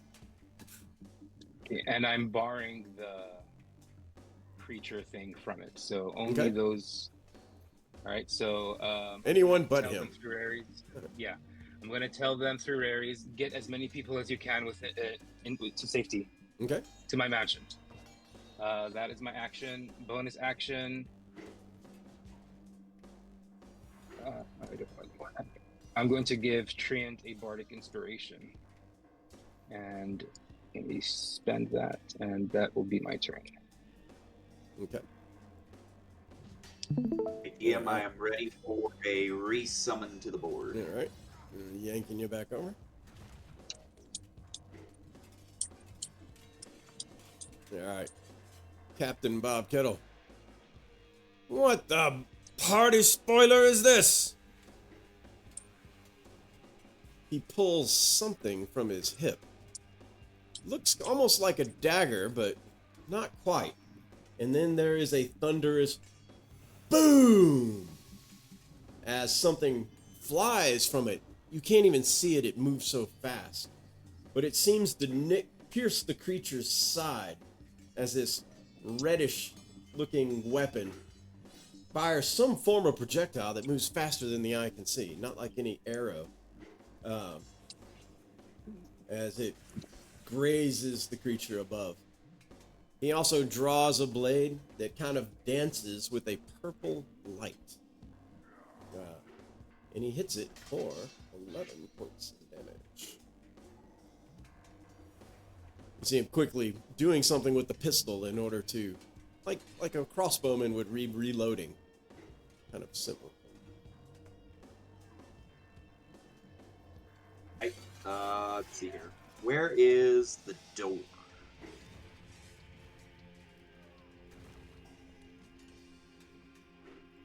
The mansion door is over here. These big tall doors that opened in the middle of nothing. Oh, I see it. There they are. Actually, All right. I can do this. Bill will tell Catherine to take cover, and he will move forward here. He can't really do anything to the creature with it being so high up, but he will spend his turn shouting at the masses to to go through the doorway, all of you, safety through the doorway. Let those of us who can deal with this intrusion. And then he will ready an action. Actually, I think I need to say that. He, from his robes, he pulls a gold hilted sword hilt, or a golden sword hilt, and he activates Dawnbringer. Alrighty. And that is my turn. Okay. Guards kind of spring to life. A couple of them. Let's see, move up here. Some of these, they step in to try to get an idea of what's going on as they see this creature in the air. They're a little too far away to throw their spears just yet. But they are cautiously approaching. The ones on the side moving towards front, readying their spears to throw if something is a viable target.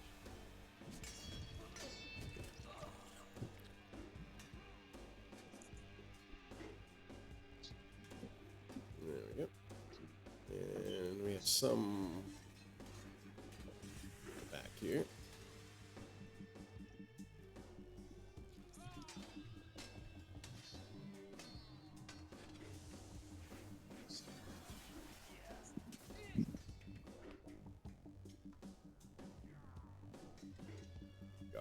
Guards.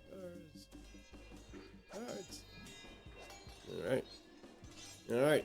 The people. Okay. So, your brother, he goes through the door, or cousin, very quickly.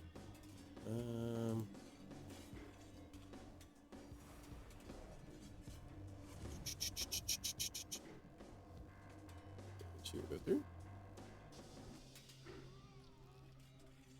And she's being kind of knowing what's going on. She drags the closest ones with her.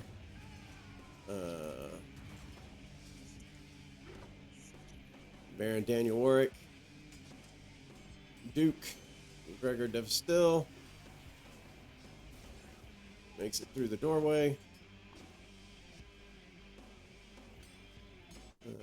Lady Miriam makes it through the doorway. Oh, not lays down. Makes it through the doorway.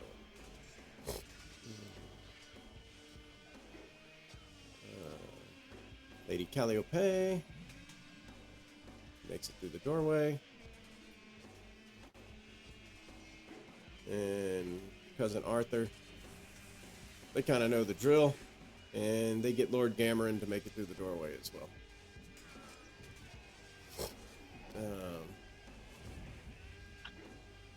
Dancer doesn't know what the hell's going on.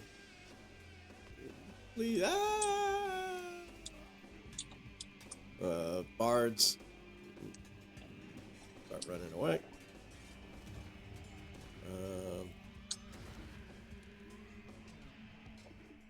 She's running to find her husband,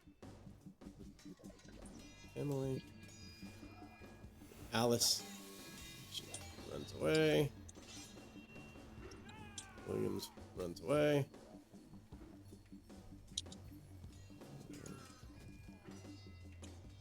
Tell them. Basically, most of the ones over here are going to hunker down inside the, at least for now. Keep in mind, they can't really hear your instructions. They just see this thing appear and start shooting. Ataka is gonna run over here. His wife.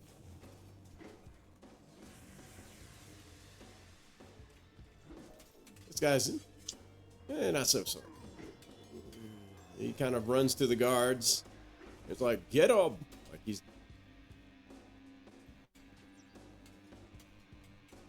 frozen. She doesn't really know where to go. She's like, where? She's looking for family and friends. Fire spinner. Runs away.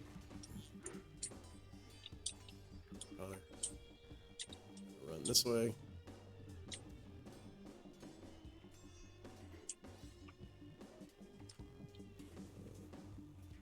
Can you move Catherine basically back towards the back corner? You can move her on your turn. Where? Oh, you already went. Tell her to run, she runs. Everyone down here is kind of pausing, trying to figure out what's going on. And we'll move around the corner to kind of get a better view, because they don't really... Actually, I got you on your own initiative. Actually, fight. They're like, what's all the ruckus? Everybody turns to see what's going on. All right, Baron Dudley Pot. 15. He's like, where's my boys? And gets up to there. All right. He goes again.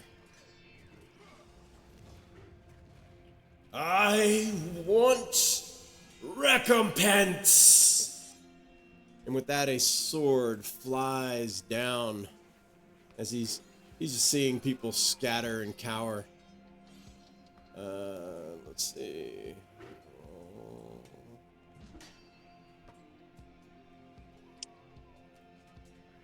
All right. Sword comes down and swings at the lawgiver. A flying sword, actually. Only with a mere point of his finger. This sword comes down, swinging angrily. And it hits the lawgiver. He takes 19 slashing and 31 radiant.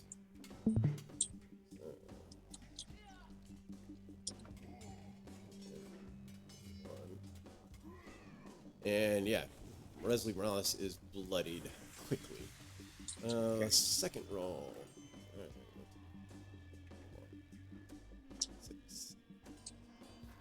9. Ah, Mark Kettle. The bow levels towards Mark Kettle, and he unleashes. It's almost like a form of energy. Kelly, you've seen this. Actually, all of y'all have seen this recently with like Drya's bow. And Mark Kettle, while pointing up, shouting to the guards, "Get him!" And the light just goes out at him as he slumps over. Trent. I'm in the waiting room. At a restart. There we go. All right. Summoning. I'm gonna look at him and say, I tried diplomacy. Now I'm gonna make you a pin cushion. I'm gonna do Scorching Ray. Okay. So first one. Does a 26 hit? That's it. Yay! 2 points of fire. Okay. Second one. 26 That's it. for 11 points of fire. Third one. 16. No. That's it.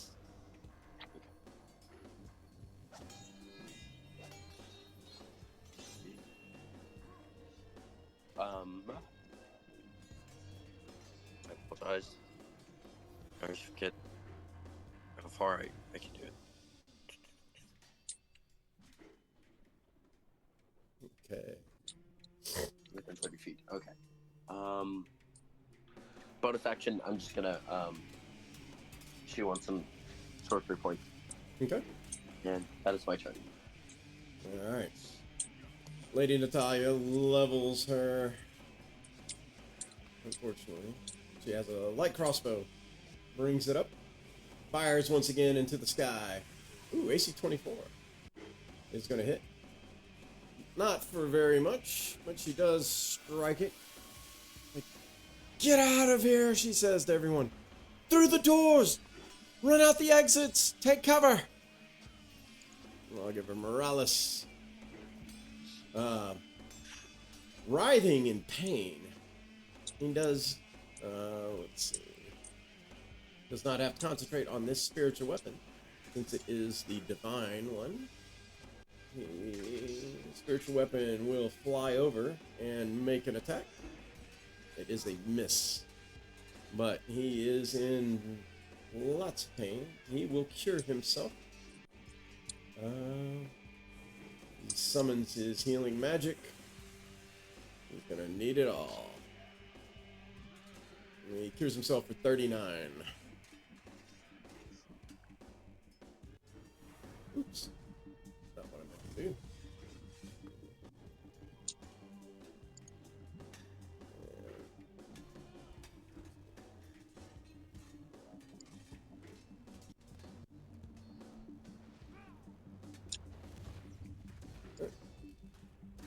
Come on.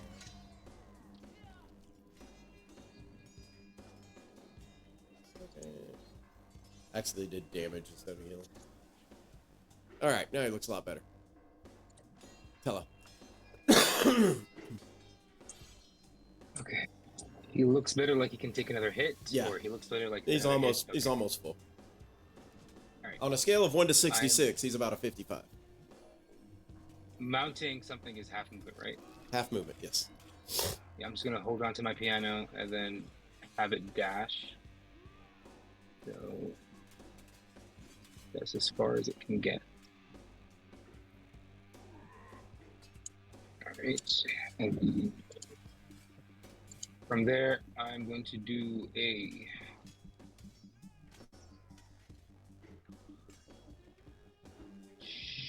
level 4 psychic lance at the thing. Alrighty. I need an intelligence save 18.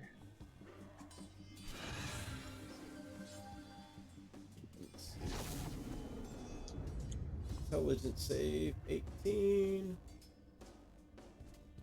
And he's got a 25. So he takes 31 points. I mean, half of 31, which is 15. 15. Psychic. 15 psychic. Yeah. before he does that, he is within 60 feet. I use a reaction to cast Silvery Barbs as if I were teletrickle. Hey, Oh, look at you. Still had that hanging around within the ring. Alrighty. That changes his music of saving throw. Teletempo in play. Yeah. That changes his saving throw to a 16, which will force him to burn a Hey. legendary resistance. Hey, at least it got one legendary resistance down. All right. Cool. That will be my turn. Alrighty.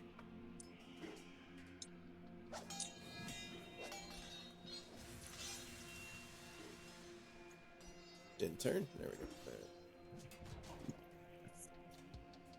Captain Bob Kettle. Let's see here.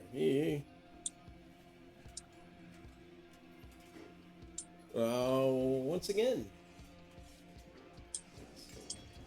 Does he have?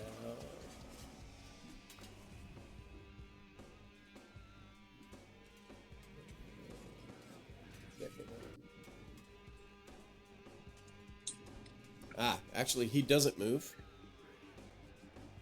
You see him steadily aiming as he levels off another shot. Get out of here, you one-winged demon!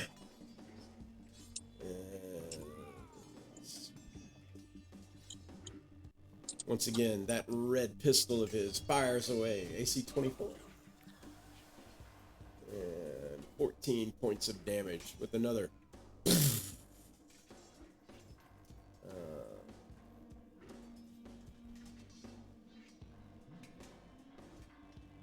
Damn it. Got it. Alrighty. Kill. I did forget. Could I have moved the door 30? No, I'm not close enough to it yet. I need to do this. Never mind.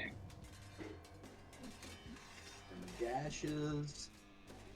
Kel moves up 30 feet. Yells at a creature above him.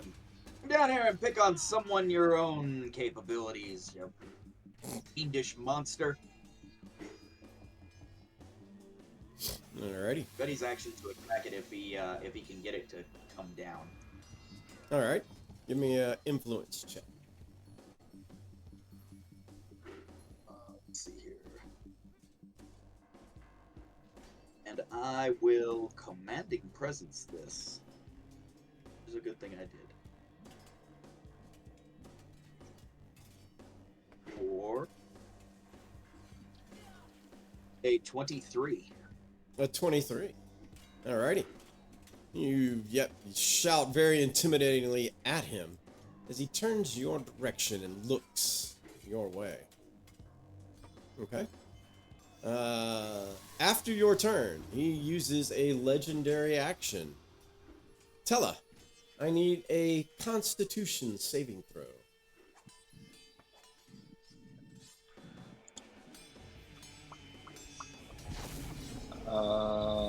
Do I want to use my heroic? I'm going to use my heroic consideration to reroll that. Okay. Watch it be hey, natural 20, 22. Very nice. So, as we've all learned, natural 20s are not automatic successes, unfortunately. Yeah. This does not succeed. Tella is struck with a blindness. As he is currently blind. Your eyes of the Tremblewind shall not fall upon me, it says. I can smell you. Alright, guards. You hear Kelby say land. Guards throwing spears.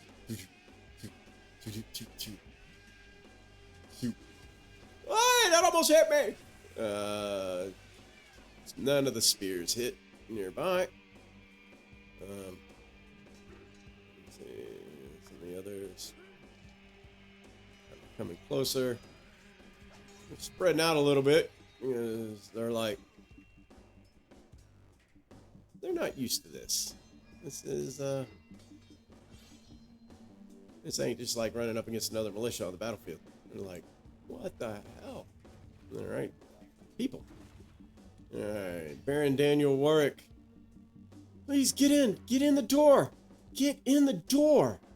And when the servants will listen, is nearby. Emily makes it to Daniel, and he escorts her into, he pushes her into the door. He's kind of waving at some of the others to get nearby, hoping they'll pay attention. And Dancer just kind of starts to cower.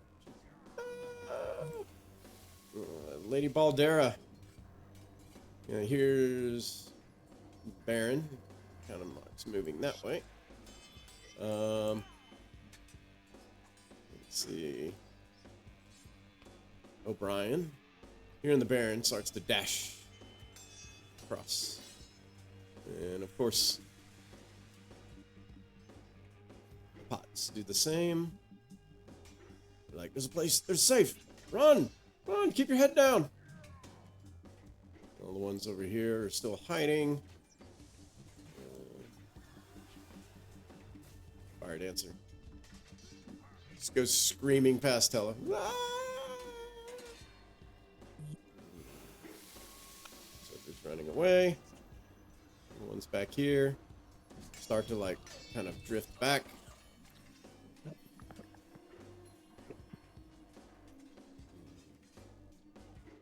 They all the same. Some are running to see what's going on, while others are running away because they've seen what's going on. Little bit of a confusion amongst everyone.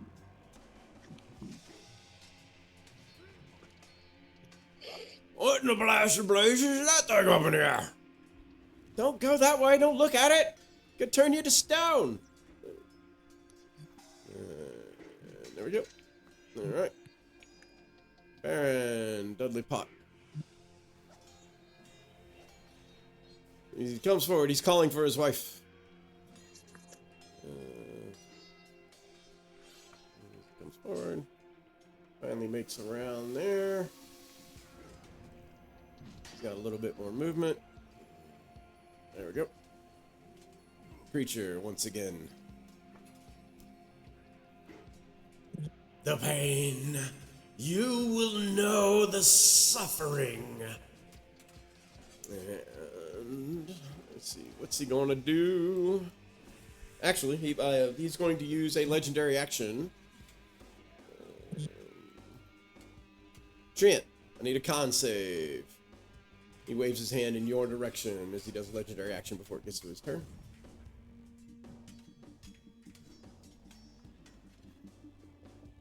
All right.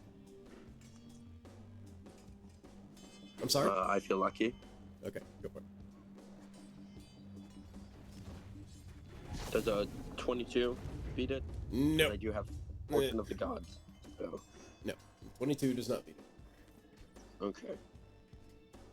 Does a 26? Yes, a 26 does beat it. You feel blindness creep in, but favored by the gods, you manage to turn it away. Alright, then it goes to his turn. Suffer! Suffer!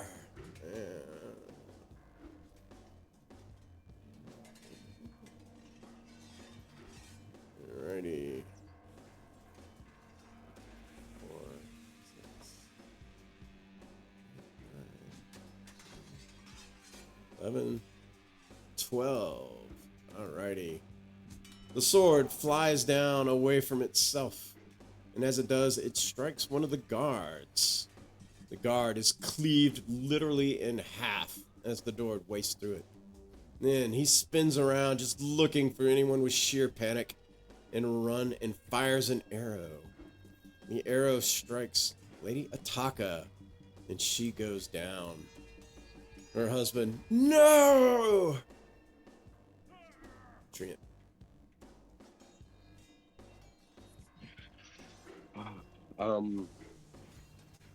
One.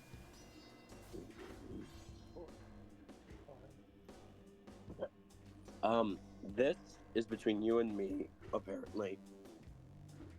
How far up is he? Let's see.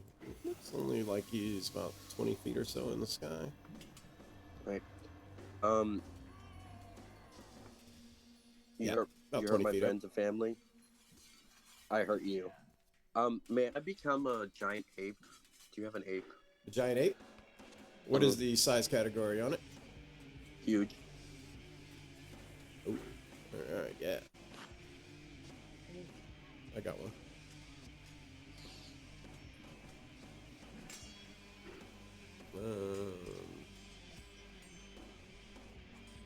Creature and beast. Where are you? I know you're here somewhere.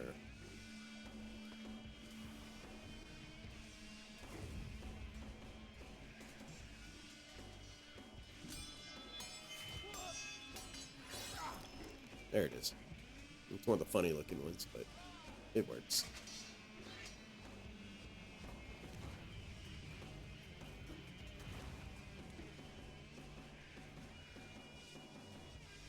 Right. Right. So they can sacrifice 10 feet of movement, which I just have, to jump 30 feet. I would like to jump up and grab him by the ankle. Alright, go So for I'm it. going to attempt.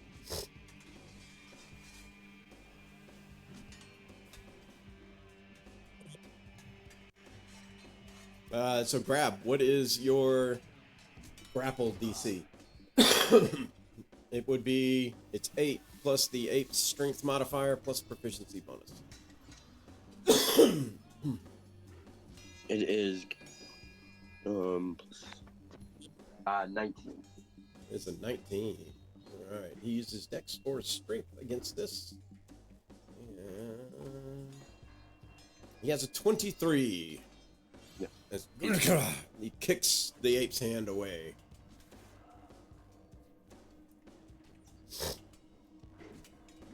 Alright. And Lady Natalia. Let's see. Once again, at a loss, firing a crossbow. AC 13. That is going to be a miss. Lawgiver. Let's see. He attacks with his spiritual weapon. Man, that is a miss. Spells.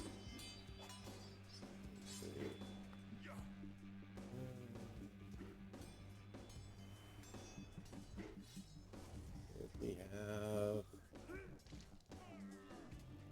Can't do that on more than one person.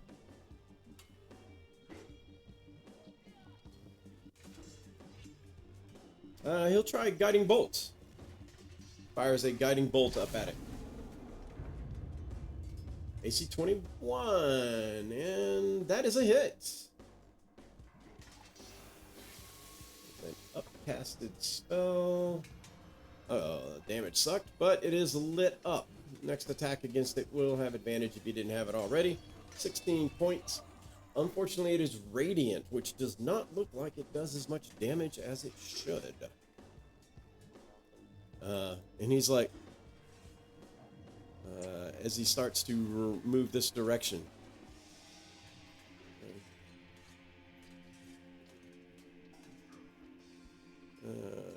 Actually, no, he'll stay right there.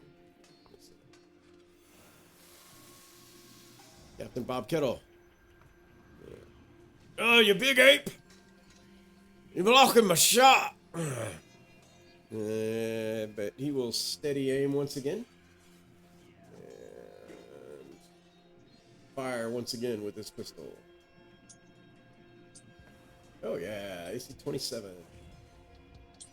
It does 8. Oh, only 8 points damage. Got it. Kill. AJ, did you skip my turn? Did I? Oh, well, I guess I did accidentally. Tell her. Sorry. No, you're good. Quick question. The animated performance doesn't need for me to see in order for it to do anything, right? It says as a bonus action, In combat, the item shares your initiative count, but it takes its turn immediately after yours. It can move and use its own reaction on its own, but only takes actions on its turn as a dodge action, unless you take a bonus action on your turn to command it to take another action. Yeah, you'd have to. What's its intelligence though? Okay. Intelligence is a 4. A 4? Yeah, you still have to tell it what to attack. You'd have to see it. Okay. Well, I'm not trying. I'm just telling you to try to get as close to Kiel as possible. Like get us as close to Kiel as possible. I don't think it really knows who Kiel Yeah, is. So. it doesn't necessarily know who Kel is. Because intelligence 4. It's like. Okay. Get as close to your cousin and land if possible. Yeah, well, I'm blind. That's the thing. I don't know where everyone is. So I'm just gonna go ahead and land. Do you say you're blind? Walk. Yes, I do say I'm blind. Lawgiver says, In "Follow my Rarities. voice." In Rarities, I'll say I'm blind. Okay. Oh, he's not in Rarities, so he can't hear it. He's not. Yeah. So I'll just move up. Although, Then I hit this big buffoon. Oof. so blind, it's half movement because it's like in darkness. It's like difficult Oh, terrain. okay. So, So. Right there. but let me see. He's gonna make an insight since you are moving awkwardly. Oh yeah, he can tell. Alright, he can tell you're blind. Alrighty. Just has a piano clonk next to me. Clonk. I don't need my set for Bardic Inspiration, so I will give Morales a Bardic Inspiration. Like, You have to see may him. our strikes be true. He's not to see him. Not for Bardic Inspiration. They only need to be able to hear me. Oh, okay. Only to hear you. Got it. All right. Yeah. For Bardic Inspiration, they only need to be able to hear me. Okay, awesome. All right. That is going to be my turn. Let me end. All right, got you. Then it's Captain and Kill. Alright. No, 5, 10, 15, 20, 25, 30. I will use a second wind. I don't really need it, but it gives me the extra movement. And then as I get to Tella, I touch Tella on the shoulder with Dawnbringer, and I say, "At the order of the Platinum Dragon, let thy sight be healed. You are no longer blinded." Using what spell? It is Lesser Restoration. Got it. Until the sight And I clears. use my last bit of movement, and I move back and forward. All right. And that will be, unfortunately, that is my turn. All right. Guards. I'm what's- gonna give me back my turn for just a half a second.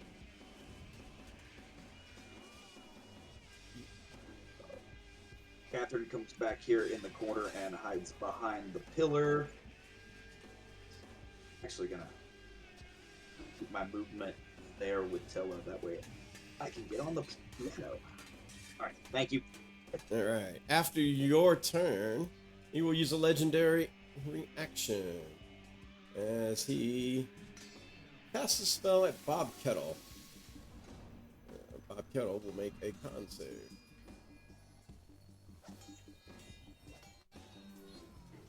Ah, I can't see a damn thing! And he blinds Bob Kettle. Alright, creatures.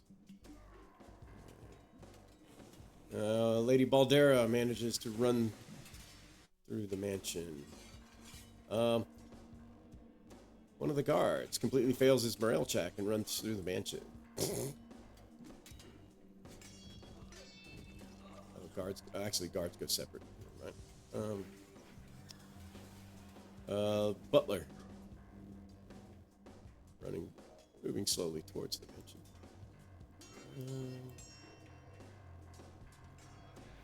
What? Dragging his mother along. Brian. Let's make it over there.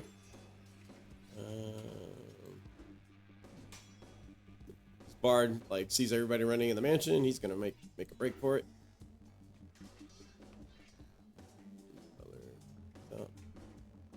Lord Ataka trying to check his wife.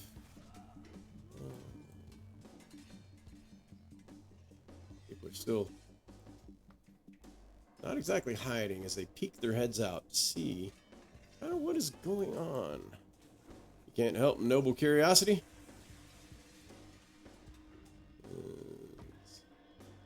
Gotta be involved somehow. Baron Dudley Pot.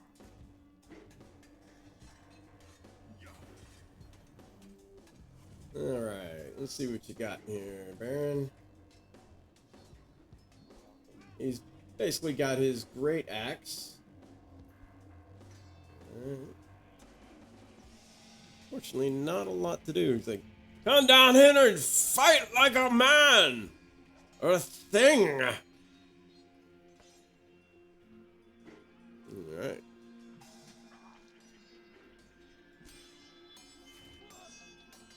Alright. He will, legendary action, Trent, I need another con save. Big Ape tried to grab him, so... Sorry, you cut out for a sec. Did you say me? Trent. Big Ape. Trent. Yeah, Trent, con save.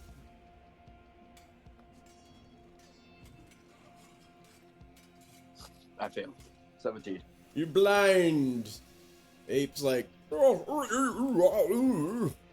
course, you have raries, or rories. Alright. And then on his turn...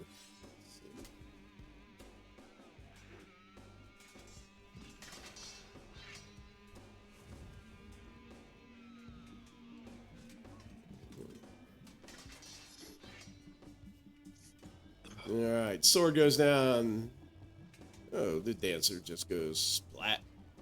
She was just cowering on the ground. Sword just rifles right through her back. And, let's see.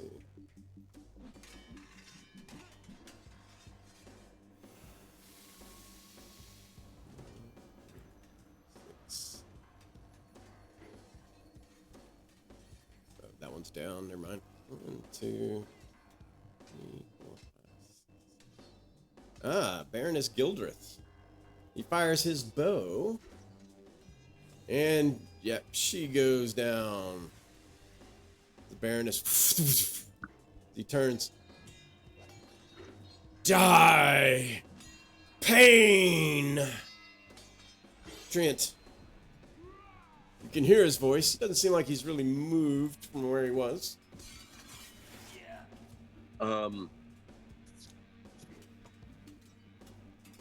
Well, it was fun while it lasted.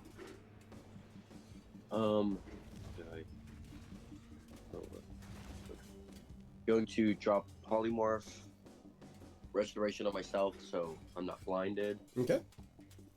And then quicken.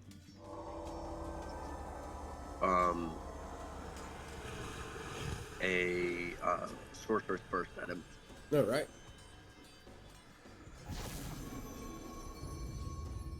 Does a 27 hit? 27 does hit. Okay. All right. This will be psychic damage. Okay. 12 psychic damage. Got it.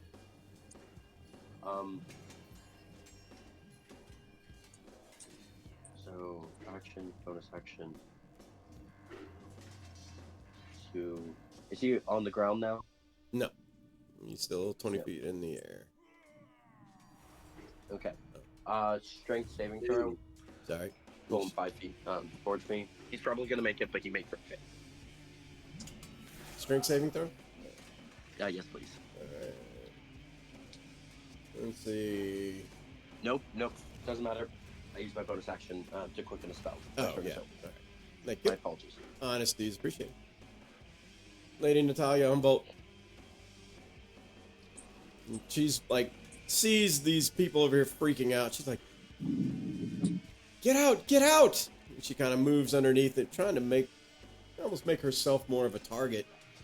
She fires up one more time with her crossbow.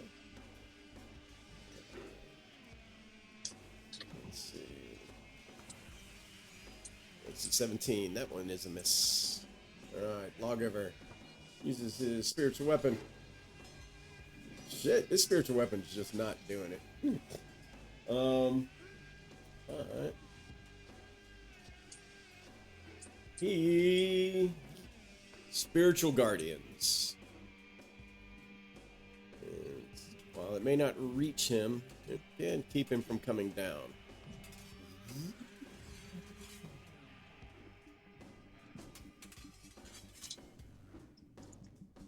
It's like just below where he's at.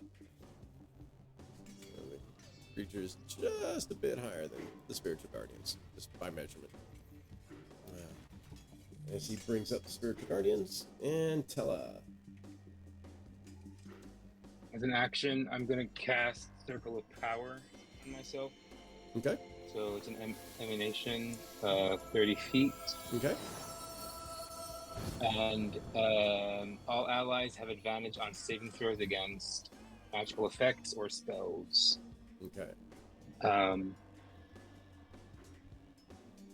I'm going to have the piano use a dash action to get as close as it can. So that's 5, 10, 15, 20, 25, 35, 40, 45, 50, 55, 60. Yeah, right up against it. No, my ride. Oh, my bad.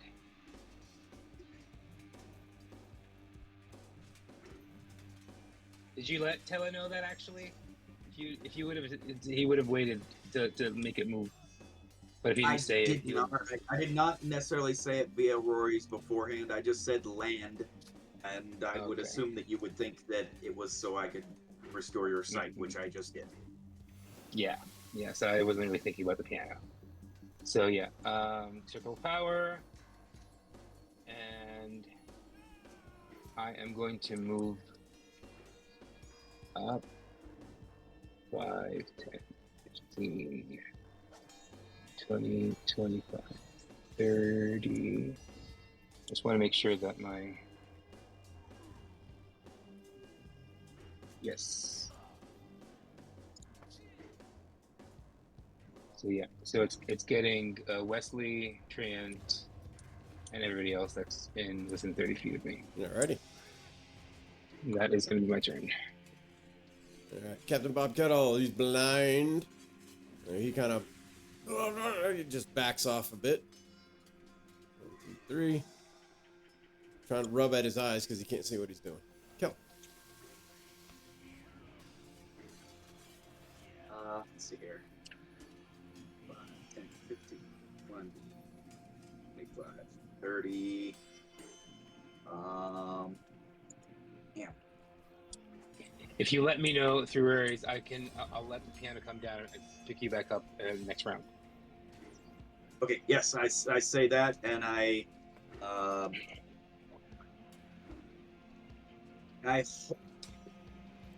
can I hold my action to basically mount the piano if it comes within range? Yep, it's basically a dash, it's movement. So yeah. Okay, and as my free action, I will, for bonus action, I will turn Dawnbringer off, and free action, stow Dawnbringer. Alright. Meanwhile, back here, Catherine will yell at the ones back here, all the nobles.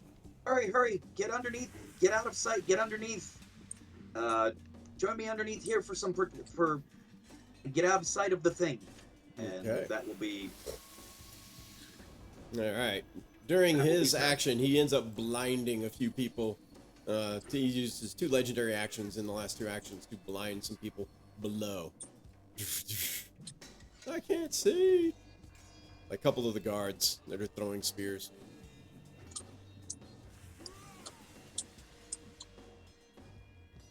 Alrighty. The 2 of them are out. More run in. Let's see. Spears.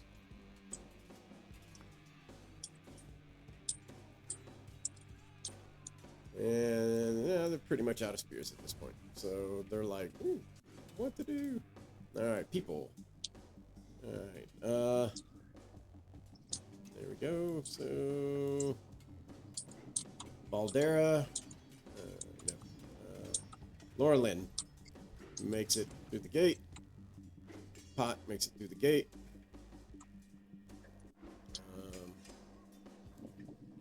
Bard running towards the mansion. Servant makes it in the gate, in the mansion. With Lady Catherine's coaxing, some of these start to make their way back toward her. Out of the way.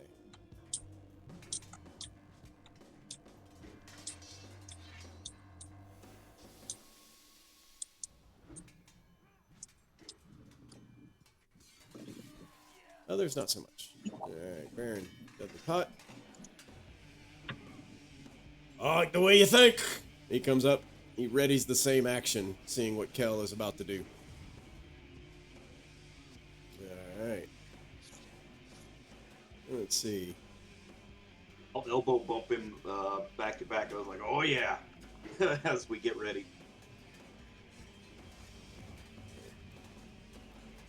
He's like, you try to hide? You can't hide from me.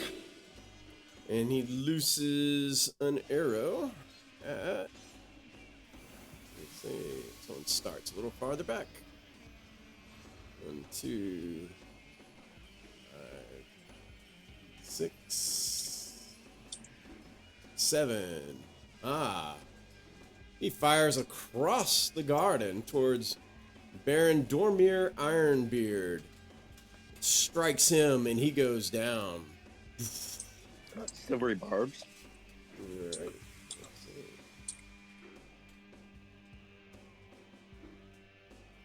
Silvery barbs.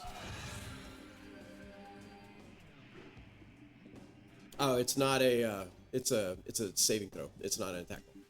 Just FYI. Oh, okay. Saving throw.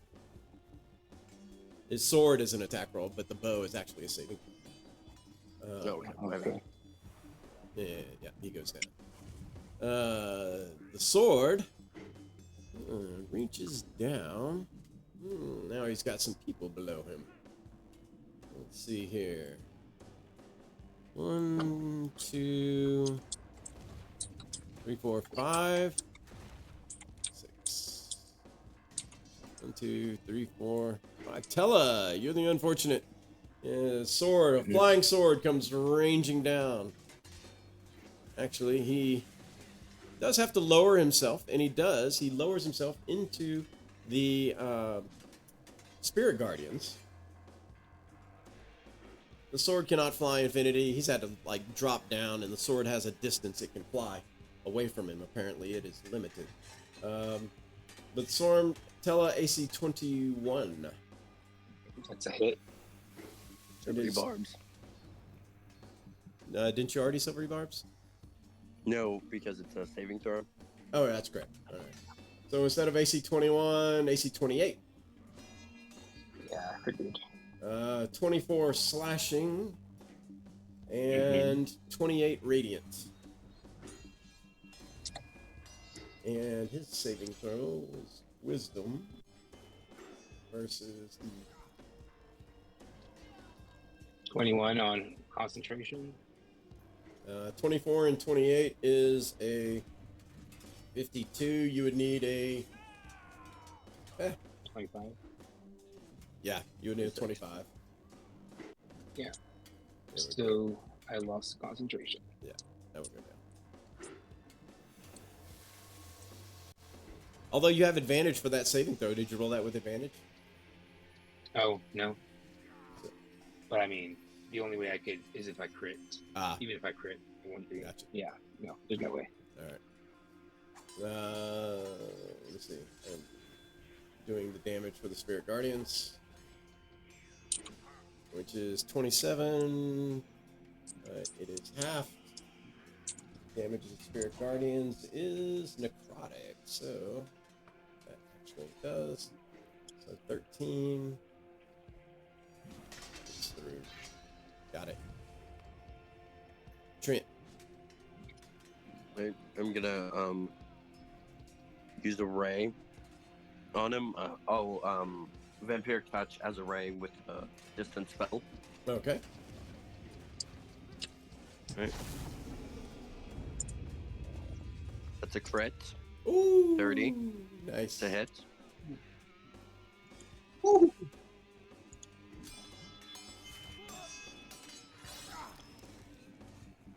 That is 60.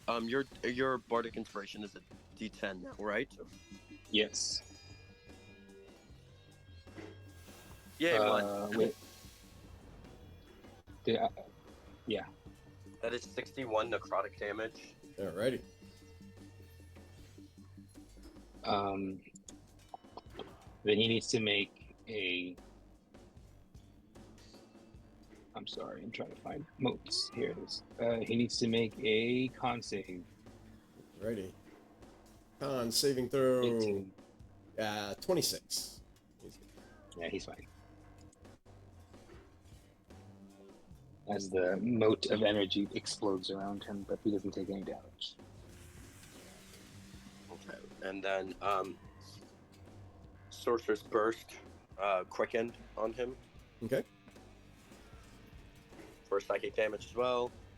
Does a 23 hit? It does. Okay. Need 8. I need 8. I do not have 8. 9 points of psychic damage. So Got it. 70 altogether. Yep, got it. How's he looking? He is bloodied. More so than just the missing wing from his back. Scratches and scrapes, cuts, burns.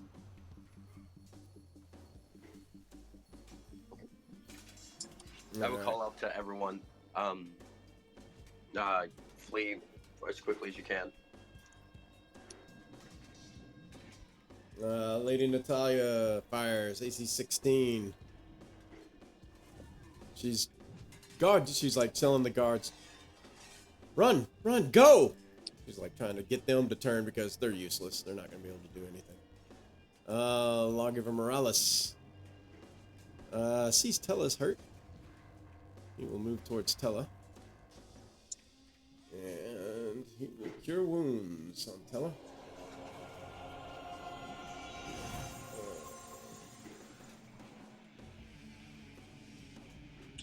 Let's see.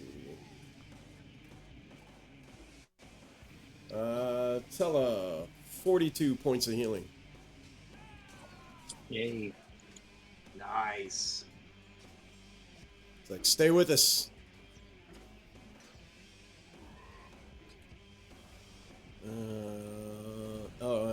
His spiritual weapon. He also has a bardic inspiration if he wants to apply it to anything. All right, that's close. Yeah, bardic inspiration is a D10. Yeah. All right, he needs. Oh, he got a 9. Yes, the spiritual weapon will hit this time. Ooh. That was enough. Hey. 13 points of force damage. Needs to make another Constitution save. 18 DC. Alright. He failed, but he will use a legendary resistance to succeed. Cool. Alright, after that, after Lawgiver Morales' turn, he will make Lawgiver Morales use a con save. To do a con save. And Lawgiver Morales is struck blind. He's like, he's like, never mind me, I can fix this. Okay. Tella. I'm just going to be like, Lawgiver, thank you. Then I'm just going to put a hand on Kiel and just pluck a line from my lute and be like, fly true. And I'm going to cast fly on Kiel instead. Okay. Through the lute. Yeah. So I'm using a charge from the lute. So I have concentration ring on me. Bonus action, I'm going to go ahead and give Kiel a bardic inspiration also. And then with the same bardic inspiration, I'll have the piano attack. Okay. So I can do that. The piano is going to try to bash into him. Hey, natural 20 for 30. Hey! Takes 19 points of force damage. Got it. And that is my turn. Okay. Captain Bob Kettle's still blind, dealing with it. Kel. Oh boy, here we go. Reaction. Draw Serpent's Bane. Kel will fly up.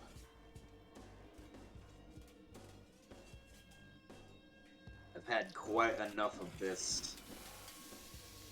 And I will swing with Serpent's Fang. All right. First swing.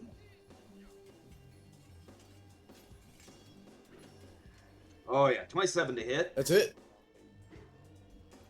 And I will use a maneuver for disarming attack. Okay. So that will be 7 plus the D8 for maneuver. Alright, so 12 plus the D10 for poison damage.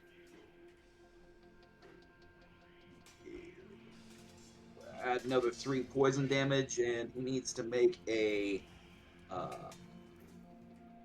Dexterity 15 save or drop his bow. Okay. The bow just fizzles and like disappears. Awesome. All right. Second swing is a 16. That will be so 16 to hit. That is a miss. All right. That gives me advantage on the next swing. You do have Bardic Inspiration if you want to use it. Sure, I will use the Bardic Inspiration. 16 plus, is that a D10? Yes, sir. 16 becomes a 19. I rolled a 7 on my initial dice. Use the Clockwork Amulet to make that a 10, which would give me a total of 22 to hit. Can't use Clockwork Amulet after you attack. So, you already made your attack roll. Clockwork Amulet, you use that as a magic thing before, in place of your attack roll. Oh, You yeah. already rolled your attack Then roll. it would have. You can't undo your attack roll with So then Clockwork it would- Amulet, because that would be like using it like a heroic inspiration. I don't like what I rolled, so I'll take a 10. Okay, well then I will. So I can use the Clockwork Plate that way though. I'll expend a charge for the Clockwork Plate. Okay. Yes, the plate will work that way. All right, 22 will hit. All right. So that will be 4 plus 10, 4 plus, so 4 slashing damage and 1 poison damage. Third swing. And then it also needs to make a con save after using that Bardic Inspiration. All right. Another con save. Is a 23. Okay, he's fine. 21 to hit. That's it. So that will be. Oh yeah, that's much better. 10 plus another 3 points of poison damage. I will action surge to swing some more. 19. I will use precision attack to give myself an extra 12 to that, so that would be a 31 to hit. That's it.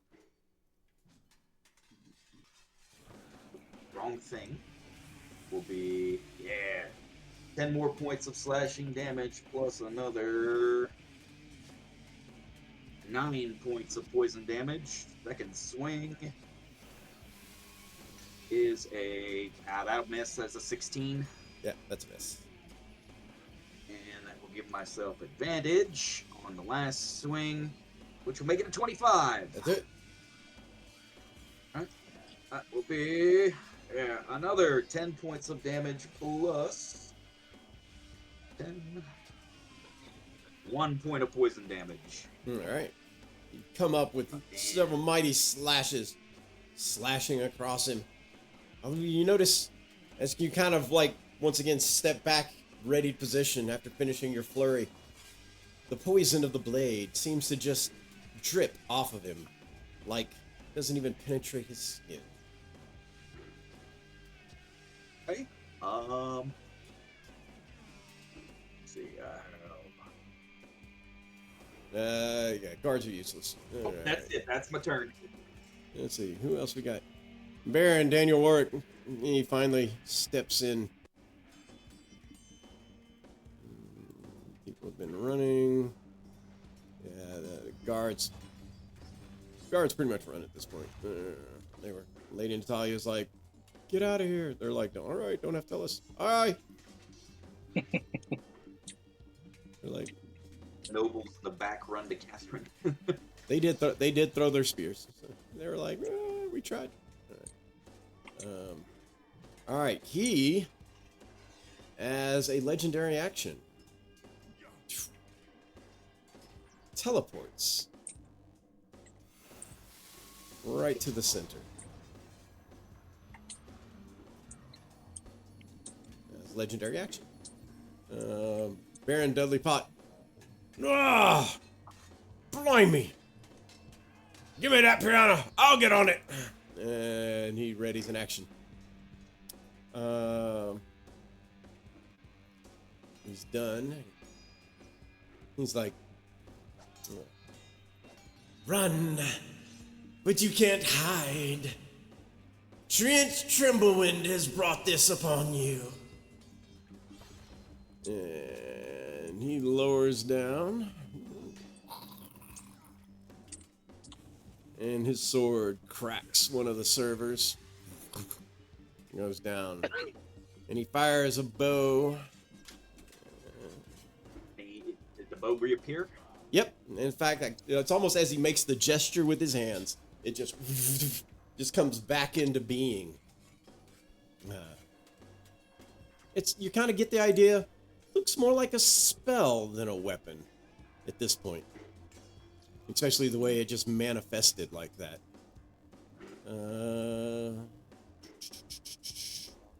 Lord Arian Devastil is the unfortunate recipient as an arrow goes towards him and strikes him down. Trent. I'm getting really tired of people blaming me for their own actions.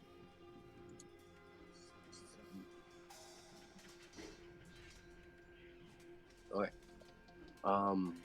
But just in range. Going to try to touch him again. I'm sorry? Oh, Vampire Touch is a concentration spell. Gotcha. So I can try to touch him again. So I feel lucky doing this. Do it. 19. 19 is a miss. Okay.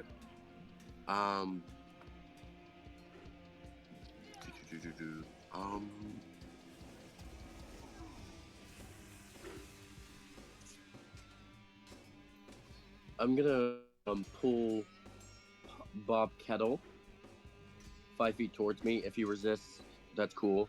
But I'm gonna say, come closer to my voice. All right. To be safer. He feels a tug. Telekinesis. He's like, all right. Right, and call out to the angel, like, come and get me. All right. Lady Natalia Humboldt, too far for her to shoot at this point. She does run to check, see if there's anything that can be done. Lawgiver Morales, he cures his blindness with a lesser restoration. Moves that thing. It's not, can't get there. Let's see. What else can he do?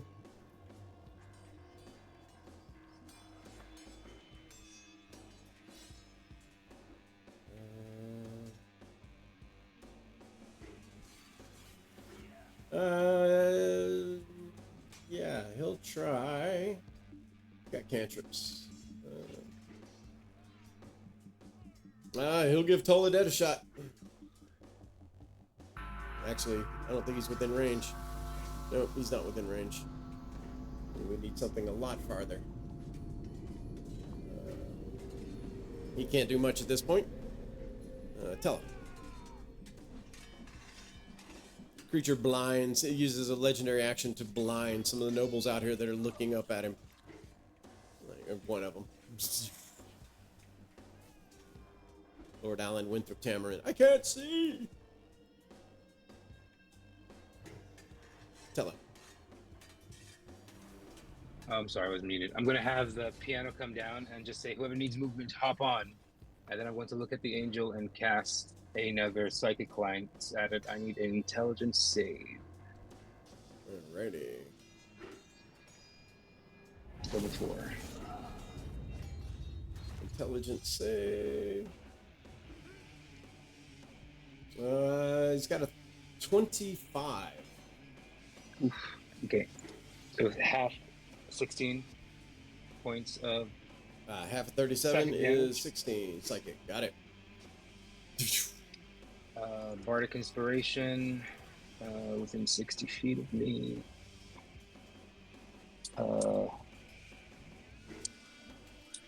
I'm just going to give it to Treant for now since he's doing ranged damage. Okay. And then I can't hold movement, right? If you... the No, piano. you've taken an action. You can't ready anything. Oh, okay. Well, because the piano takes its own movement and its own turn. Oh, yeah. It's in two-step. Yeah, as it moves there, his Okay. ready action to climb on happens. Okay, then he'll move. He'll shoot the Baron 60 feet forward. Yeah, go ahead and move your piano.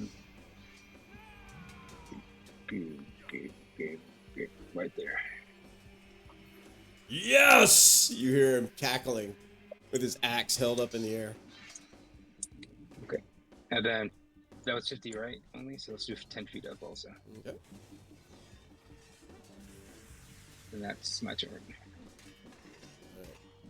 Captain Bob Kettle, he's wondering.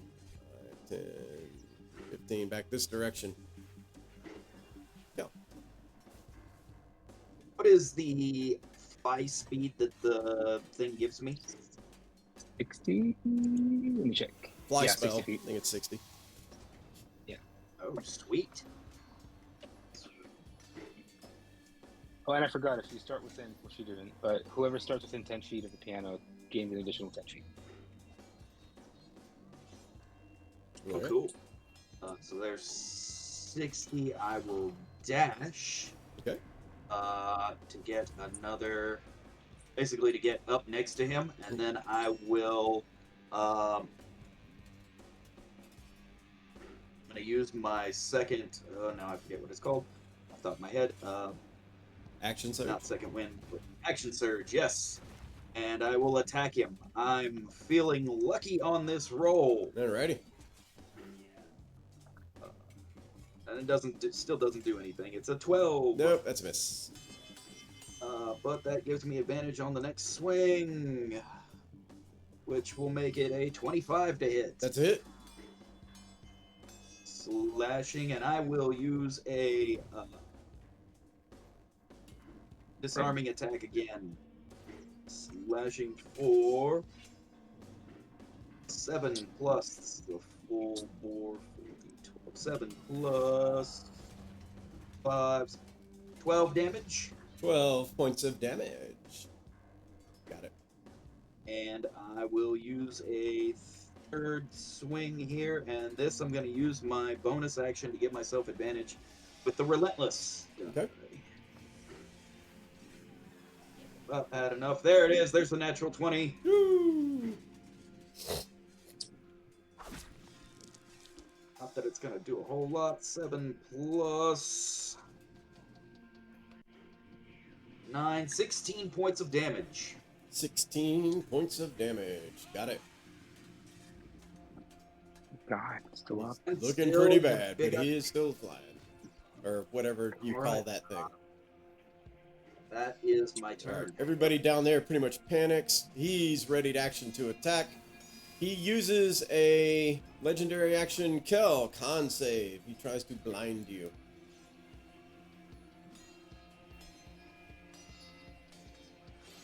20.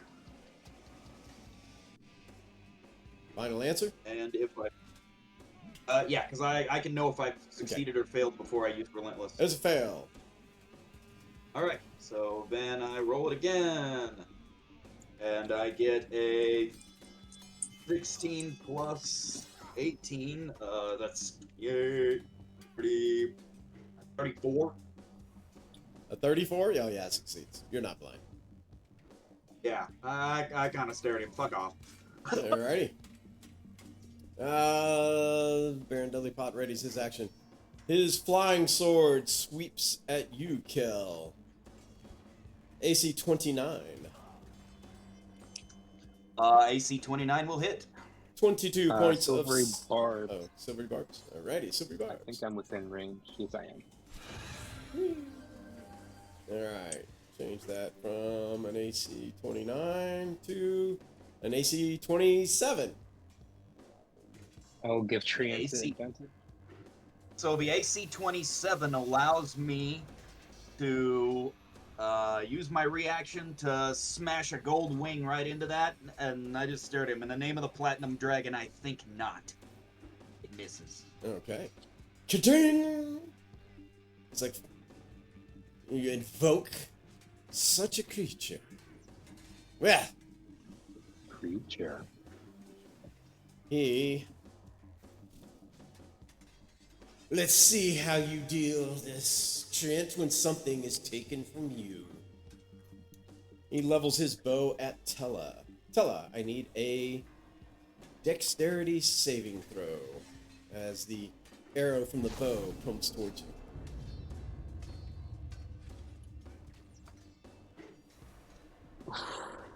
11. 11. How many hit points do you have left, Tella? 84. Tella falls dead.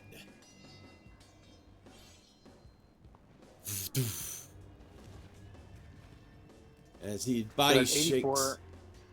My total is 94. Yep. So Yep, you still go down. okay, just making sure. As you go down, the piano drops. Ah! He falls like Yoda to the ground. And he is done.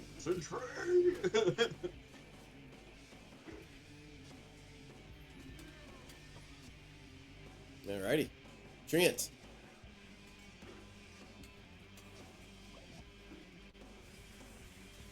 You're muted. Is he yelling? No, that was quite possibly the worst decision you've ever made. Does a 29 hit? A 29 does hit.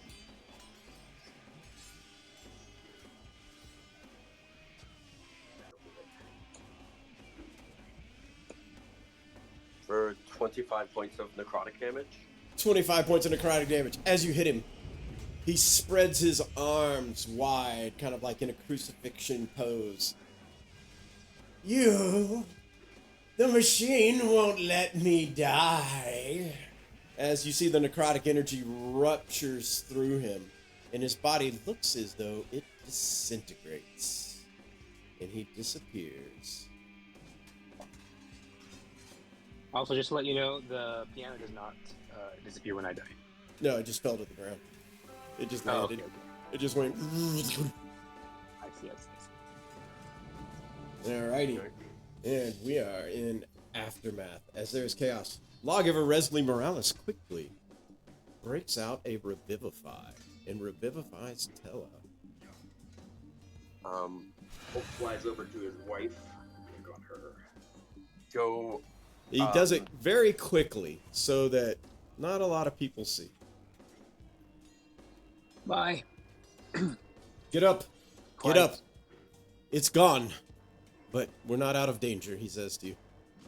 Picking you up off the Quite ground. poetic, being revived by the Red Knight, isn't it? As I get up.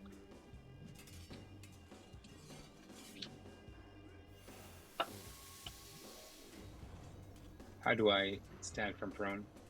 Me. Sorry. Ironbeard will also be revivified. Okay. Got it. What? I must have had too much to drink. I thought a shiny thing flashed before my eyes and Thought I was drinking with Morden. What? Trinit! What is that creature? By gas, what does it mean? It means we need a stronger circle than even I thought we needed. We I need do to say. stick together. I do say. People are still May I panicking. make People are kind of running around, but slowly, with no combat, heads will start to peek out. Of course, people in the mansion have no idea. They're staying in the mansion. those religiously affiliated come close? And I am going to cast Enhance Ability on myself, Trient, Morales, and Kiel. And do you know? Does anyone have any inkling of who that was or what it served? And I'm going to cast Enhance Ability, and I'm going to make a religion. Is it religion or is it history? It will be a religion check.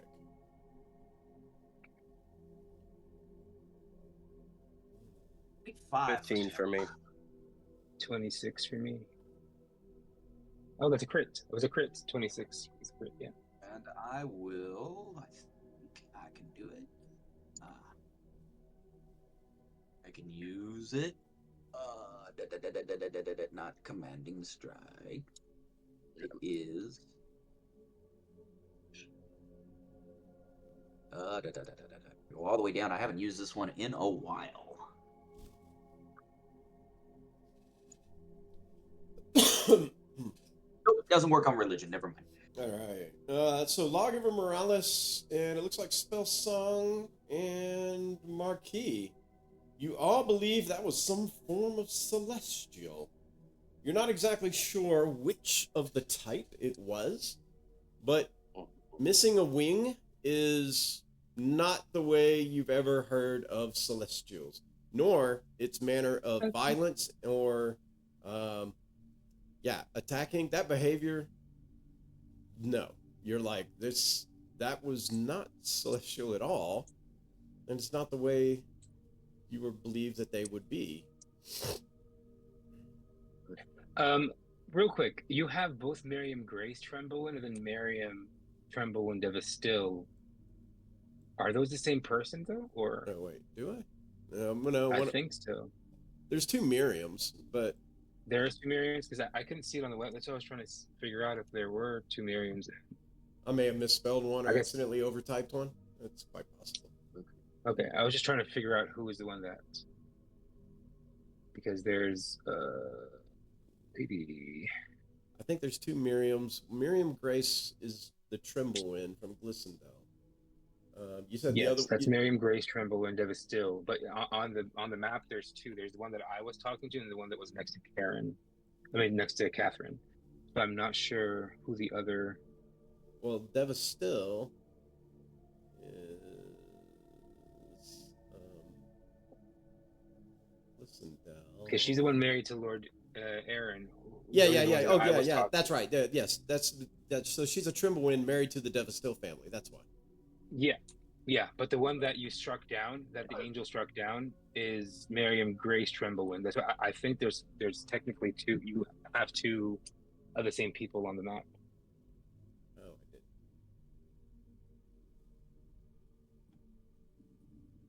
Oh, where's the other one? Devastill. Next the to one by me, right here. Yeah, I got that one. Where's the other one?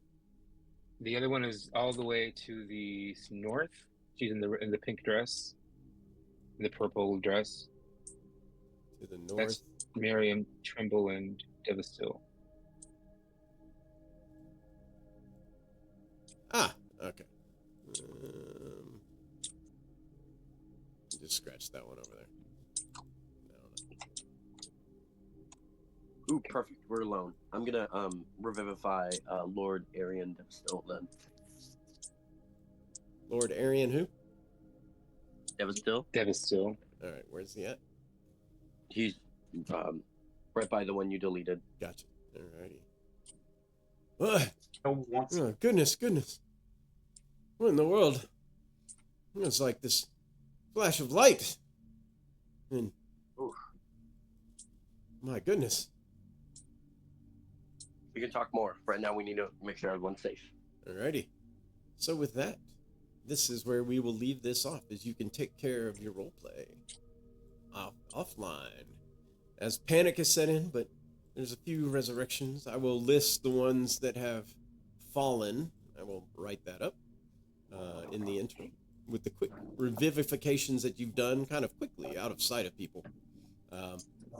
People are crying. You'll have to explain somebody to the people in the mansion what's going on and let them know.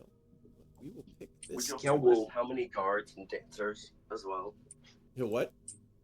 Will you also tell us how many guards and dancers as well? Yeah, I can do that. Yeah. We'll enter the mansion and tell everyone that it's safe to come out for now. Okay. Well, you pardon them if they wait a little while. They're like, some of them are looking around. It's like, talk about got distracted. They're like, what is this? Yeah. 100 servants in there. The floating musical notes will go around that show people are taken care of and are treated. If they have any wounds on them or anything, they'll just like do minor. Let's see here. I will minor cleanings and stuff. Actually, it is. My Discord crashed too. All right. Let's see. There is. Let's see. We got Lady Miriam Grace. We have Baroness Gildreth Pot.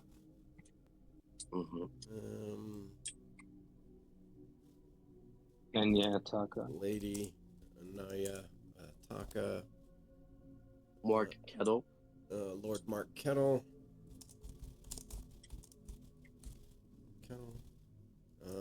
Let's see. They raised Tella. Tella got raised. What was the Devastill that got raised? What was this? Arian Devastill. And Baron Dormir Ironbeard. And Baron Dormir Ironbeard. And let's see. There was 1, 2, 3. 1 guard. Dancer. I see and 2 servers. And a server. There's a jester, dancer, guard. Is there another one out here somewhere? Oh yeah, server. No. Yeah. All right. And dancer, server, guard, jester. He wasn't that bad. I think we reacted as quickly as we possibly could have. Yes, the mansion worked really well. Well done. Yeah. Yes. Good move. Very good move. Alrighty. So I will leave you with this on the eve to role play out. There will be lots of talking. I want to make sure that you guys have access to this channel. And I'm adding your memberships now. Kyle. I just have one last question. Okay. Omar. Did we level? I will get. He's worth a pretty good chunk of XP. I will add it to the sheets. Yay. Unless you want to wait. Yeah, do it here. I don't think I'll level, but it'll be interesting. But I will. We'll say goodbye on the stream, and then I will take care of that. So thanks anybody who was watching. This goes down for the record, as part of the record, as what things may come. An interesting turn of events at the gala. Intrigue, mystery. What? Why did this thing attack? Why does it not like Trent? Questions will all have to be answered online in Shadows of Dawn. Thanks everybody for being with us, and thanks to players for being here. Be careful. Thanks.